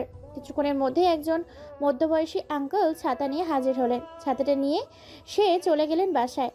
এমন বৃষ্টিতে যে বাইরে দাঁড়িয়ে থাকাও মুশকিল। কিন্তু সমস্যা বদলালো যখন দুজন মানুষের মধ্যে শুধুমাত্র একটা ছাতা আনা হলো। সাবিহা চারপাশে চোখ বুলিয়ে নিজের মনে ভাবতে থাকে, চারপাশে শুধু ঘুটে অন্ধকার, বৃষ্টির ফোঁটাও চোখে দেখা যাচ্ছে না। শুধু বৃষ্টি জমজম শব্দে বোঝা যাচ্ছে বৃষ্টির উপস্থিতি। যেহেতু একটা ছাতা স্যার ভেতরে চলে যাবে, তাহলে আমি কিভাবে যাব? আর যদি স্যার চলে যায় তাহলে আমাকে এখানে একাই থাকতে হবে। না, আমি এখানে একা থাকতে পারবো না। আমার ছাতার দরকার নেই, আমি ভিজে ভিজেই চলে যাব। বাবা, তাও আমি এই অন্ধকারে একা থাকতে পারবো না। শুকিয়ে যাওয়া ঠোঁট জোড়া জিভ দিয়ে ভিজিয়ে নেয় সাবিহার ভাবনার মাঝে রাতিয়ান ছাতা নিয়ে গাড়ি থেকে বের হয়ে যায়। রাতিয়ানের বের হওয়া দেখে সাবিহা তাড়াহুড়ো করে গাড়ি থেকে বের হয়ে যায়। কিন্তু বৃষ্টিতে ভিজে যাওয়ার আগে রাতিয়ান সাবিহাকে তার ছাতার নিচে নিয়ে নেয় আর নরম স্বরে বলে ওঠে, সব জায়গাতেই কেন এত ছেলে মানুষই তোমার? হ্যাঁ বলো তো, এইভাবে কেন বের হলে? বৃষ্টিতে ভিজে যাবে তো, তাই না? জি মানে স্যার, আপনি যদি আমায় রেখে চলে যান তাই আর কি। রাতিয়ানের এমন বিহেভিয়ার আর তুমি করে বলা যেন সাবিহার গলায় কথা আটকে যায়। রাতিয়ান পুনরায় একই স্বরে বলে, আমি কিভাবে আমার নিজের প্রাণটা এখানে রেখে যাব? বোকার মতো রাতিয়ানের দিকে ফ্যাল করে তাকিয়ে আছে সাবিহা। অবশ্য অন্ধকারে রাতিয়ানের মুখটা যেন দেখা যাচ্ছে না, কিন্তু সাবিহা অনুভব করছে মাঝেই ধমকা এক বাতাসে ছাতাটা হালকা নড়ে ওঠে। রাতিয়ান সাবিহার কাঁধে হাত রেখে হালকা টেনে একদম কাছে নিয়ে আসে, যাতে সাবিহা ভিজে না যায়। রাতিয়ানের পরিপূর্ণ প্রচেষ্টা। 12টা। বৃষ্টি মনে হয় আজকে শপথ নিয়েছে, সে আজ আর থাকবে না, আর কাউকে বাসায়ও ফিরতে দিবে না। এমনিতেই আমি রূপসা আজকে ফিরতাম না। বৃষ্টির কারণে সিজন ভাইয়া আর রাতিয়ান স্যার, জারিন, শুভ ওনারাও থেকে যান। জারিন আর শুভ হচ্ছে হাসিব ভাইয়ার কাজিন। শুভ জারিন হচ্ছে ভাই বোন। দিনের শেষে রান্নাঘরের কাজ আমি আর রিদিতা গুছিয়ে এসে দেখি সবাই ড্রয়িং রুমের সোফায় বসে নিজেদের কাজে ব্যস্ত। সিজন ভাইয়া, শুভ, হাসিব ভাইয়ার সাথে গল্প করছেন। এদিকে রূপসা আর জারিন গল্প করছে, আর আমাদের গম্ভীর সিও মশাই নিজের ফোনে ডুবে আছে। মনে হচ্ছে টেক্সট করছে কারোর সাথে। নিশ্চয়ই মোনাপুর সাথেই করছেন। আঙ্কেল আন্টি নিজের রুমে চলে গেছে অনেক আগেই। রিদিতা শ্বশুর শাশুড়ি। রিদিতার আমি ড্রয়িং রুমে আসার সাথে সাথে শুভ বলে ওঠে, আপনারা এসে গেছেন তো, এখন আপনারা কি করতে চাইছেন? কি আর করব এই বৃষ্টির রাতে? আইডিয়া, চলো আমরা সবাই আজকে বৃষ্টির রাত বিলাস করি। রূপসা, রিদিতা, সিজান একসাথে বসে উঠে বৃষ্টির রাত বিলাস মানে মানে হচ্ছে আমরা সবাই আজকের রাতটা সবাই একসাথে গল্প করে গেম খেলে কাটিয়ে দিব, কি বলো? হুম, কেন নয়, কি বলো তোমরা? হ্যাঁ, মন্দ হবে না, কি বলো রিদিতা? চলো তাহলে বেলকনিতে যাওয়া যাক, আর শুধু গল্প না, সাথে এক কাপ কফি।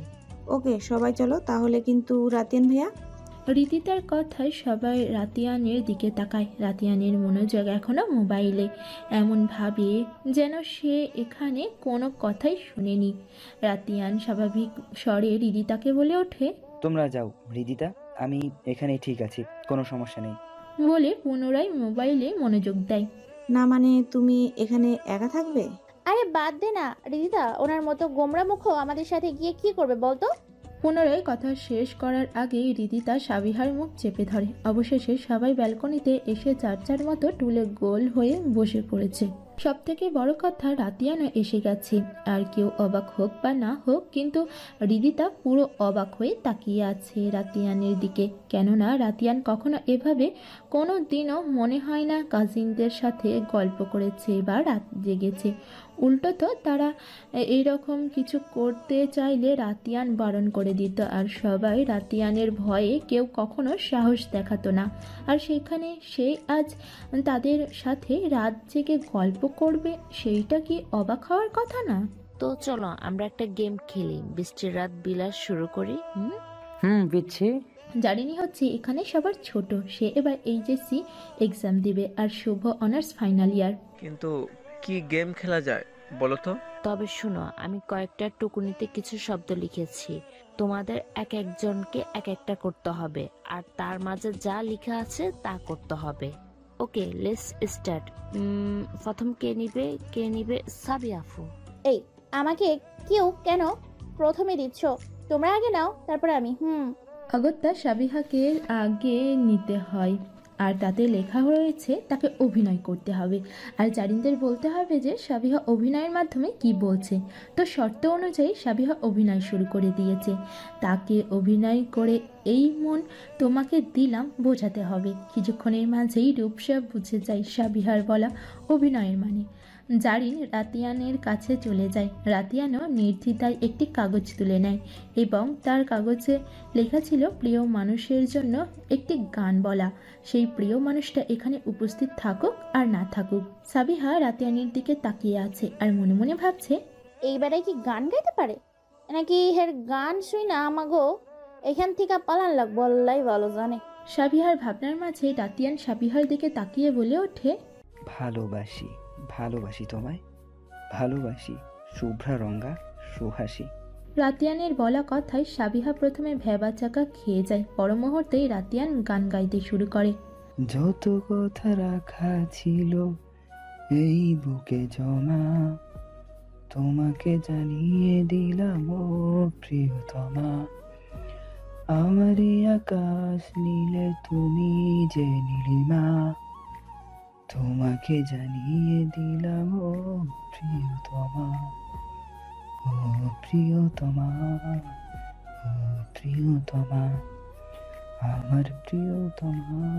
রাতিয়ানের গান গাওয়া শেষ। পুরোটা গান গাওয়ার সময় সাবিহা কেবল অবিশ্বাস্য অবাকের দৃষ্টিতে রাতিয়ানের মুখের দিকে তাকিয়েছিল।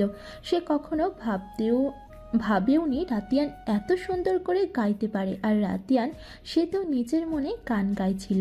তারপর টুকন চলে যায় শুভর কাছে, আর তার কাগজে লেখা ছিল মেয়েদের মতো সাজুগুজ করা। এইটা অবশ্য জারিন দুষ্টুমি করে লিখেছে, যেহেতু তাদের মাঝে ছেলেরাও রয়েছে তাই দুষ্টু জারিন সাথে করে লিপস্টিক, কাজল আর মেকআপ নিয়েই বসেছিল। তারপর তার জোর জবরদস্তি করে মেকআপ, লিপস্টিক আর কাজল দিয়ে সাজানো হলো শুভকে। শুভকে দেখতে কেমন লাগছিল আপনারাই ভাবেন, আমি আর কি কইতাম। শুভকে এমন অবস্থায় দেখে এক দফা হাসির রোল পড়ে গেল বেলকনিতে। সবাই যখন হাসতে হাসতে গড়াগড়ি খাচ্ছে, রাতিয়ান তখন তার সুহাসীকে দেখছে। কি মায়াবী তার হাসি! সে হাসার সাথে সাথে যেন তার ওই দুটো মায়াবী চোখ দুটো হেসে ওঠে। হাসার মাঝে সাবিহার চোখ যায় রাতিয়ানের দিকে, আর সে দেখতে পায় রাতিয়ান তার দিকে কেমন ঘোর লাগানো দৃষ্টিতে তাকিয়ে আছে। আর এই দৃষ্টি সাবিহাকে কেমন যেন দুর্বল করে দেয়। সে বেশিক্ষণ ওই চোখ জোড়ায় তাকিয়ে তাকাতে পারল না। সাবিহা চটজলদি উঠে পড়ে সেখান থেকে আর কফি আনার কথা বলে নিচে রান্নাঘরে চলে যায়। বেশ কিছুক্ষণ পরে ধোঁয়া ওঠা কফি নিয়ে হাজির হয় সাবিহা। সবাই কফি খেতে খেতে পুনরায় খেলা শুরু করে। বৃষ্টি কমে গেছে আর সাবিহাদের খেলা ভোর 5টায় সবাই শুয়ে পড়ে। অবসর সময় সিজান চৌধুরী নিজের রুমে বসে বসে বিভিন্ন বই পড়ে সময় কাটায়। বিকেল 5টা সিজান চৌধুরী নিজের ব্যালকনিতে চেয়ারে পেতে বসে বই পড়ছিলেন। কিছুক্ষণ পরে সেখানে নাইম রহমান আসেন। শর্মিলা বানুর রাতিয়ানের বাড়িতে কাজ করে। সিজান চৌধুরী তার রুমে আছে শুনে সে রুমে চলে যায়। রুমে কাউকে না দেখতে পেয়ে ব্যালকনিতে চলে যায়। আসসালামু আলাইকুম ভাইজান, কেমন আছেন? আরে নাইম, আছি আলহামদুলিল্লাহ ভালো। তুমি কেমন আছো? কখন আসলে তুমি? আসো আসো, বসো এখানে। ভালো আছি ভাইজান, আপনার সাথে কিছু গুরুত্বপূর্ণ কথা ছিল ভাইজান, তাই চলে এলাম। হ্যাঁ বলো। ভাইজান, রাতিয়ানের বিয়ের ব্যাপারে কি ভাবছেন ভাইজান? আমি চাইছিলাম মুন আর রাতিয়ানের বিয়ে। শুধু আমি নয়, মুন আর রাতিয়ানও এটা চায়।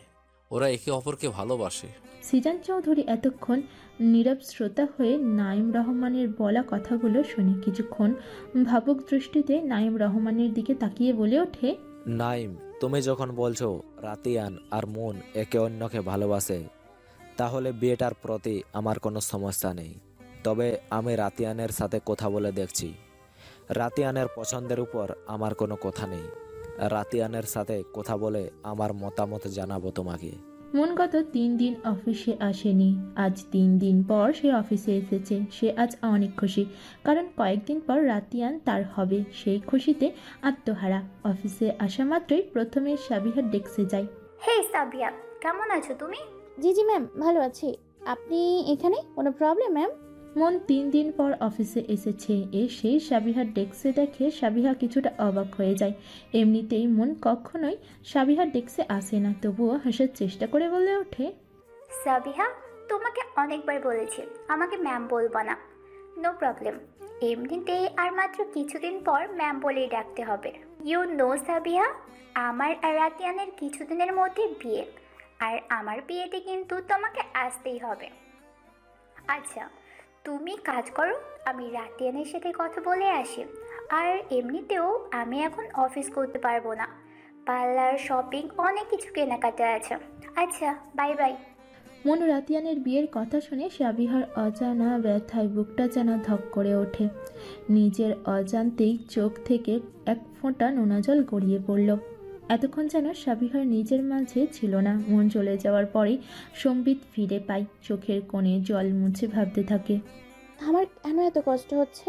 আমি তো জানতাম রাতিয়ান স্যার মন ম্যামের ভাগতত্ত্বা, তবে আজকে কেন মনে হচ্ছে আমি আমার প্রিয় কিছু হারিয়ে ফেলছি? তবে কি রাতিয়ান স্যার আমার প্রিয় কেউ? আমি কেন কান্না করছি? তবে কি রূপসার কথাই সত্যি? আমি স্যারকে ভালোবাসি। ভিতর থেকে সাবিহার মন যেন উচ্চস্বরে বলে ওঠে, হ্যাঁ হ্যাঁ সাবিয়া, তুই রাতিয়ানকে ভালোবাসিস, তুই ভালোবাসিস রাতিয়ানকে। পর মুহূর্তে সাবিহা বলে ওঠে, তুই কিভাবে রাতিয়ানকে ভালোবাসতে পারিস সাবিয়া? এটা জানা সত্ত্বেও সে অন্য কারোর ভাগতত্ত্বা? রাতিয়ানের সাথে কি তোর কখনো যায়? কখনো রাতিয়ান? আর কোথায় তুই? রাতিয়ানের সাথে তো মনের সাথে যায়, তোর সাথে যায় না সাবিহা। তুই যে বড্ড বড় ভুল করে ফেলেছিস সাবিহা, বড্ড বড় ভুল। তখনই ডেস্কে রূপসা আসে। সাবিহা নিজের চোখের জল মুছে নেয়। রূপসা এসে সাবিহাকে জড়িয়ে ধরে বলে ওঠে, সাবিহা, সাবিহা, জানো কি হয়েছে? আরে তুমি না বলে কিভাবে জানবো? বলো নাই তো আগে, বলবে তাই না? জানো, সিজানকে দেখা করতে বলেছে বাবা। বাবা যখন দেখা করতে বলেছে আমি 100% শিওর বাবা আমাদের মেনে নিবে। সাবিহা, আমার যে কি খুশি লাগছে, কি বলবো তোমায়।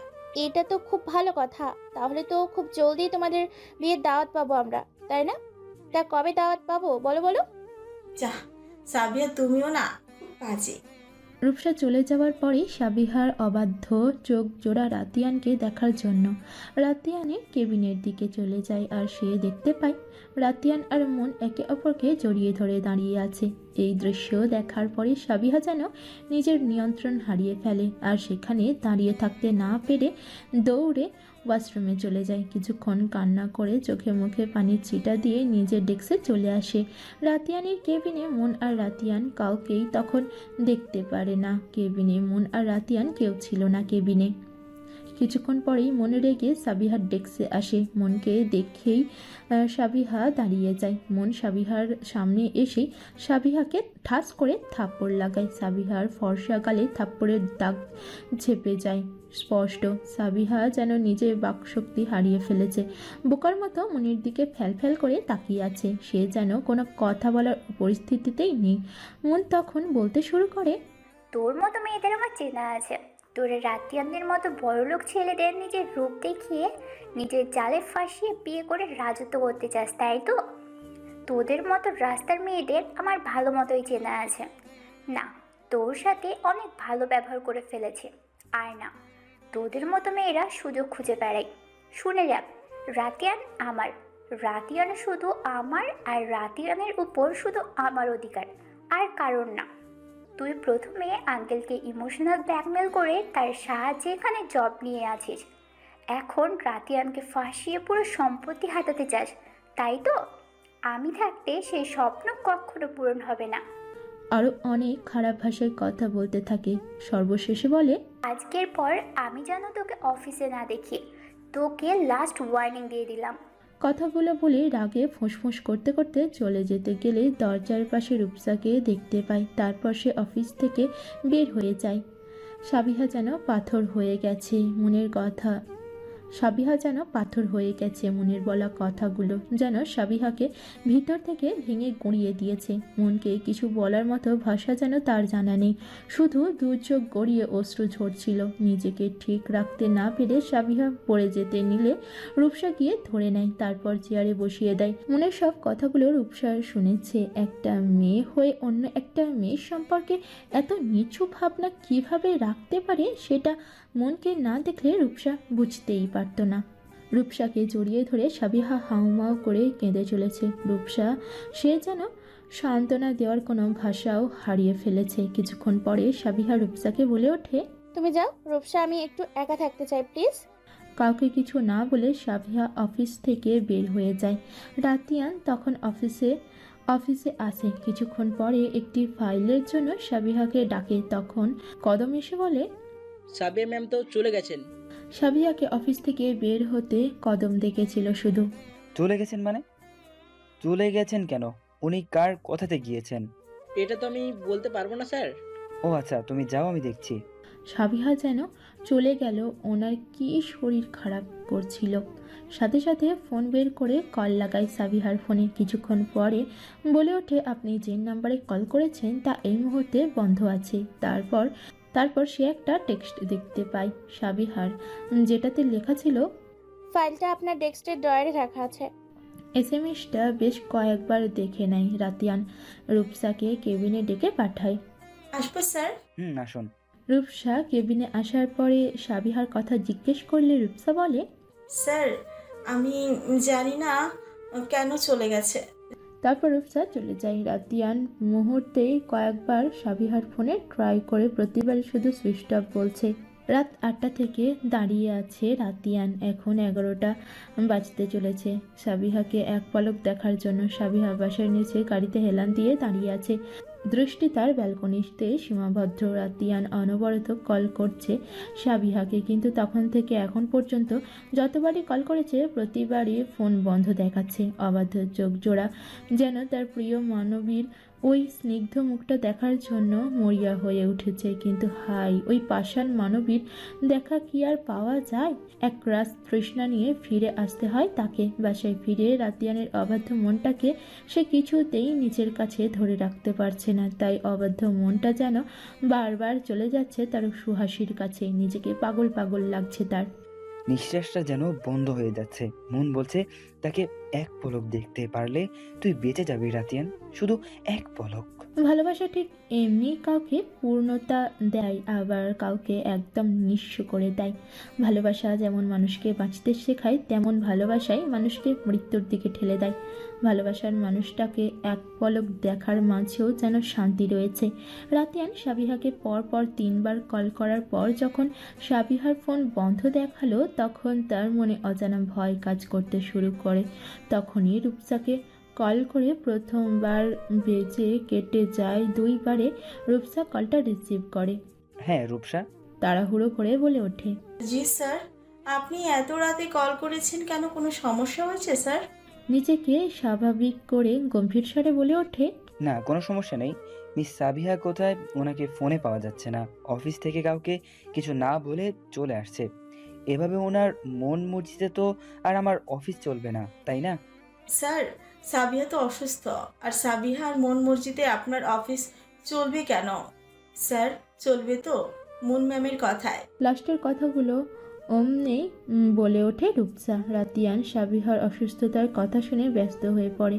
একসাথে অনেকগুলো প্রশ্ন করে ওঠে। কি হয়েছে সাবিহার? কেমন আছে এখন? ডাক্তারের কাছে গিয়েছিল নাকি? ব্লা ব্লা।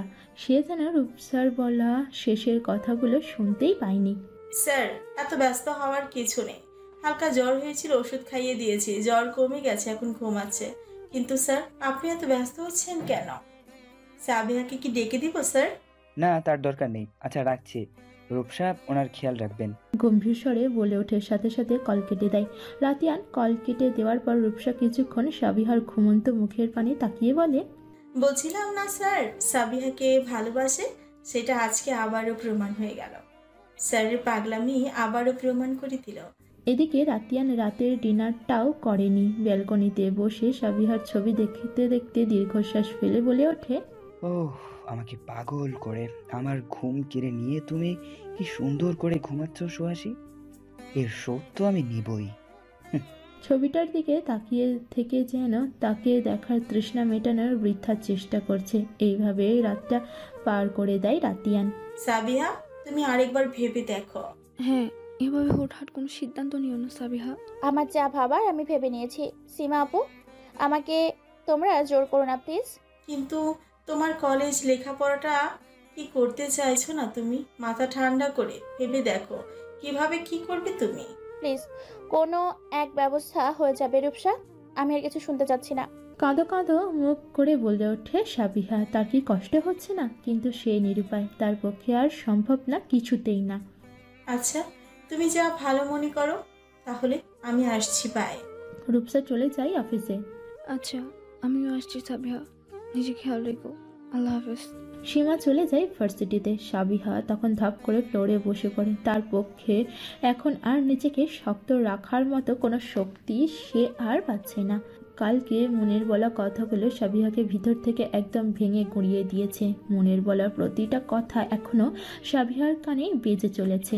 মনের বলা কথাগুলো আর রাতিয়ানের কথা মনে করে সে কান্না করতে থাকে। রাতিয়ান ভেবেছিল আজকে তার সুহাসীকে মন ভরে দেখে তার তৃষ্ণার্থ চোখ জোড়াকে প্রশান্তিতে ভরিয়ে দিবে, কিন্তু অফিসে এসে নিজের ডেস্ক থেকে পাশের ডেস্কে তাকিয়ে দেখে কেউ নেই। কিছুক্ষণ অপেক্ষা করার পরে কদমকে ডেকে পাঠায় রাতিয়ান। কদম আসলে সাবিহার কথা জিজ্ঞেস করার সাথে সাথে কদম একটা খামে মোড়ানো কাগজ দেয়। রাতিয়ান কাগজের ব্যাপারে কিছু জিজ্ঞেস করলে কদম বলে, আমি বলতে পারবো না সাহেব, এটা আমাকে রূপসা ম্যাম দিয়েছে, আপনাকে দিতে বলেছে। আচ্ছা আপনি যান, আমিই দেখছি। খামটা খুলে যা দেখলো তাতে তার চোখ দুটো রাগে লাল হয়ে উঠল। হাত দুটো মুষ্টিবদ্ধ করে নিল। হাতের কাছে থাকা ফাইলগুলো নিয়ে ঠেল মেরে যত রাগ সব যেন ফাইলগুলোতে মেটানোর চেষ্টা, তাতেও যেন তার রাগের কোনো কমতি হলো না। সাথে সাথেই রূপসাকে ডেকে পাঠালো তার কেবিনে। এটা কি মিস রূপসা? প্রচণ্ড রেগে রক্তচক্ষু নিয়ে সেই খামটা দেখিয়ে বললে রাতিয়ানকে এমন রাগান্বিত হতে দেখে রূপসা ভয় পেয়ে যায়। ভয়ে ভয়ে বলে ওঠে, সাবিহার রিজাইন লেটার স্যার।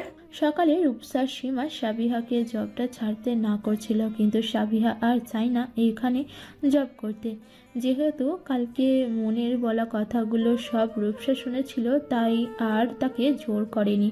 সাবিহার আত্মসম্মানের দিকে ভেবেই রূপসা আর সাবিহাকে জোর করেনি। রাতিয়ান রাগে তার চেয়ারে এক লাথি মারে, সাথে সাথে চেয়ারটা ছিটকে দূরে সরে যায়। রূপসা ভয়ে কেঁপে ওঠে। রাতিয়ান বলতে শুরু করে, 5 মিনিটের মধ্যে ওনাকে অফিসে চাই। আরও কিছু কথা বলে দেওয়ালে শরীরের সর্বশক্তি প্রয়োগ করে একটি পাঞ্চ করে, সাথে সাথে হাতের আঙুলগুলো ধেপড়ে যায়। রাতিয়ানের এমন পাগলামি দেখে রূপসা ভয় পেয়ে সাবিহার সাথে মনের করা ব্যবহারের কথা বলে দেয়। এতে যেন রাতিয়ানের রাগ আরও বেড়ে যায়। সাথে সাথে অফিস থেকে বের হয়ে যায়। সাবিহার বাসায় কলিং বেল বেজে চলেছে। দরজা খুলে দেখতে পায় তাদের বাসার দারোয়ান কাকা এসেছে। আরে কাকা, তুমি আসো, ভেতরে আসো। না না, ভেতরে যাও না। তোমার সাথে কে যেন দেখা করতে আসছে, নিচে তোমার জন্য দাঁড়িয়ে আছে। আমার সাথে দেখা করতে কে আসবে? আচ্ছা তুমি যাও, আমি আসছি। নিচে এসে সাবিহা অবাক হয়ে যায়, কারণ গেটের কাছেই রাতিয়ান তার ব্ল্যাক কালার গাড়িতে হেলান দিয়ে দাঁড়িয়ে আছে। ব্ল্যাক কালি অফিসিয়াল ড্রেস আপ দেখে বোঝা যাচ্ছে সে অফিস থেকে এখানে এসেছে। এক দৃষ্টিতে তাকিয়ে আছে সাবিহা। সাবিহা যেন আরেক দফা তার প্রেমে পড়ে গেল, কিন্তু পর মুহূর্তে চোখ সরিয়ে নিল সাবিহা। তারপর গিয়ে রাতিয়ানের সামনে দাঁড়ালো। রাতিয়ান সাথে সাথে রিজাইন লেটারটা সাবিহাকে দেখিয়ে গম্ভীর স্বরে বলে ওঠে, মিস সাবিহা, এটা কি? Resign letter. সাবিহা সোজা সাপটা জবাব। রাতিয়ান নিজের রাগ অনেক কষ্টে দমিয়ে রেখে বলে, রিজাইন লেটার কেন? আমি আপনার রিজাইন লেটার অ্যাকসেপ্ট করছি না। অফিসে চলুন। আমি জবটা করতে চাইছি না স্যার। কেন? এবার যেন রাতিয়ানের ধৈর্যের বাঁধ ভেঙে যায়। ধমকে উঠে বলে সাবিহা। রাতিয়ানের ধমকে ওঠায় সাবিহা ভয় পেয়ে যায়। চোখ দুটো ছলছল করে ওঠে। পরক্ষণে সাবিহা কেঁদে দিয়ে চিৎকার করে বলে ওঠে, আপনারা কি পেয়েছেন? আমায় একজন যা না তাই বলে অফিস ছাড়তে বলবেন, আর একজন এসে অফিসে যেতে বলবেন। আমি চাই না আপনার অফিসে জব করতে। আপনার আশেপাশেও আমি থাকতে চাই না। প্লিজ আমায় জোর করবেন না স্যার। বলে চলে যেতে নিলেই রাতিয়ান হাত ধরে নেয়। আপনার থেকে আরেকটি কথাও আমি শুনতে চাচ্ছি না মিস সাবিহা। আপনি এখন এই মুহূর্তে অফিসে যাবেন। রেগে থাকার পরেও নরম স্বরে বলে সাবিহা। চোখের জল মুছে হালকা রাগ দেখিয়ে বলে ওঠে, হাতটা ছাড়ুন স্যার। আপনি আমাকে জোর করতে পারেন না। আমাকে জোর করার আপনি কে? কেউই না, তাই তো? আমার ওপর জোর করার কোনো অধিকার নেই আপনার। অধিকার? অধিকার? অধিকার চাই, তাই তো? অধিকার লাগবে? আপনার অধিকার লাগবে? চলুন আমার সাথে। বলেই হাত টেনে গাড়িতে বসিয়ে দেয়। স্যার কি করছেন? আমি আপনার সাথে কোথাও যাব না, বাসায় যাব আমি। সাবিহা কান্না করতে করতে বলে রাতিয়ানকে। সাবিহা এখন ভীষণ ভয় লাগছে। রাতিয়ানের রাগ সে দেখছে, কিন্তু এমনভাবে রাগতে কখনো দেখেনি। সাথে সাথে রাতিয়ান গাড়িতে উঠে বসে। সাবিহাকে কান্না করতে দেখে ধমকে উঠে বলে, চুপ! আর একটি কথা বললে আর কান্নার আওয়াজ আসলে একদম মেরে ফেলে দিব। রাতিয়ান ধমকে ওঠায় সাবিহা চুপ হয়ে যায়। শব্দহীন কান্না করতে থাকে। রাতিয়ান কাউকে কল করে বলে ওঠে, হ্যাঁ তোমরা চলে আসো। 15 মিনিট পরে সাভারের চৌরাস্তায় গিয়ে গাড়ি থামে। রাতিয়ান এসে গাড়ি থেকে নামতে বললে সাবিহা চুপটি করে গাড়িতেই বসে থাকে। রাতিয়ান হাত ধরে নামিয়ে নিয়ে হাত ধরে টেনে নিয়ে রাস্তায় হাঁটতে থাকে। সাবিহা এখন আর কিছু বলছে না। পলক বিহীন দৃষ্টিতে তাকিয়ে আছে রাতিয়ানের হাতের দিকে, যে হাত দিয়ে ধরে রেখেছে সাবিহার হাতখানা। প্রিয় মানুষের সাথে হাতে হাত রেখে সামান্য হলেও তো পথ চলতে পারছে, এর থেকে বড় পাওয়া কি হতে পারে? সাবিহার ভাবনার মাঝে রাতিয়ান থেমে যায়। সাবিহা সম্বিত ফিরে পায়। আশেপাশে তাকিয়ে বোঝার চেষ্টা করে তারা কোথায় এসেছে। আশেপাশে তাকাতেই দেখতে পারে তারা কাজী অফিসের সামনে দাঁড়িয়ে। সাবিহা যেন বোকা বনে যায়। বোকা সাবিহা রাতিয়ানকে জিজ্ঞেস করে, আমরা এখানে কেন এলাম স্যার? রাতিয়ান কিছু না বলে সাবিহার হাত ধরে কাজী অফিসের ভিতরে চলে যায়। ভিতরে গিয়েই সাবিহা অবাকের শীর্ষে পৌঁছে যায়, কেননা সেখানে সিজান, রূপসা, রিদিতা আর একটা ভাইয়া দাঁড়িয়ে আছে। সাবিহা গিয়েই রূপসাকে জিজ্ঞেস করলো, রূপসা তুমি এখানে কেন? আর সিজান ভাইয়া এখানে বাইরে যান, তোমরা কি পালিয়ে বিয়ে করছো? হ্যাঁ পালিয়ে বিয়ে করছে, কিন্তু আমরা না, অন্য কেউ। তাহলে কি ওই ভাইয়া বিয়ে করছে? কিন্তু কাকে বিয়ে করছে? সেই অচেনা ছেলেটাকে দেখিয়ে বলে ওঠে, রাতিয়ান দাঁড়িয়ে সাবিহার বোকা বোকা কথা শুনছিল। হঠাৎ ধমকে উঠে বলে, একদম চুপ, আর একটা কথা না। এই আসছে আপনার ধমক, একদম ভয় পাই। আর কিছু বলতে যাবে, রাতিয়ানের দিকে তাকিয়ে আর বলতে পারি না। কিছুক্ষণ পরে কাজী সাহেব এসে নিজের চেয়ারে বসতে বসতে বলে ওঠে, পেপারস রেডি, আপনারা সাইন করলেই হয়ে যাবে।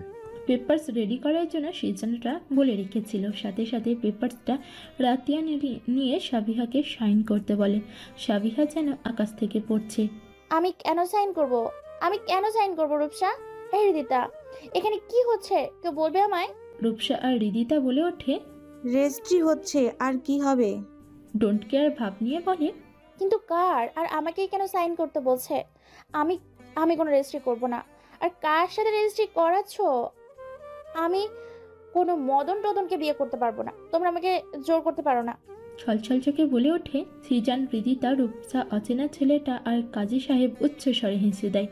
ওদের হাসিতে রাতিয়ানের রাগ যেন সপ্তম আকাশে উঠে যায়। সাথে সাথে থমকে ওঠে।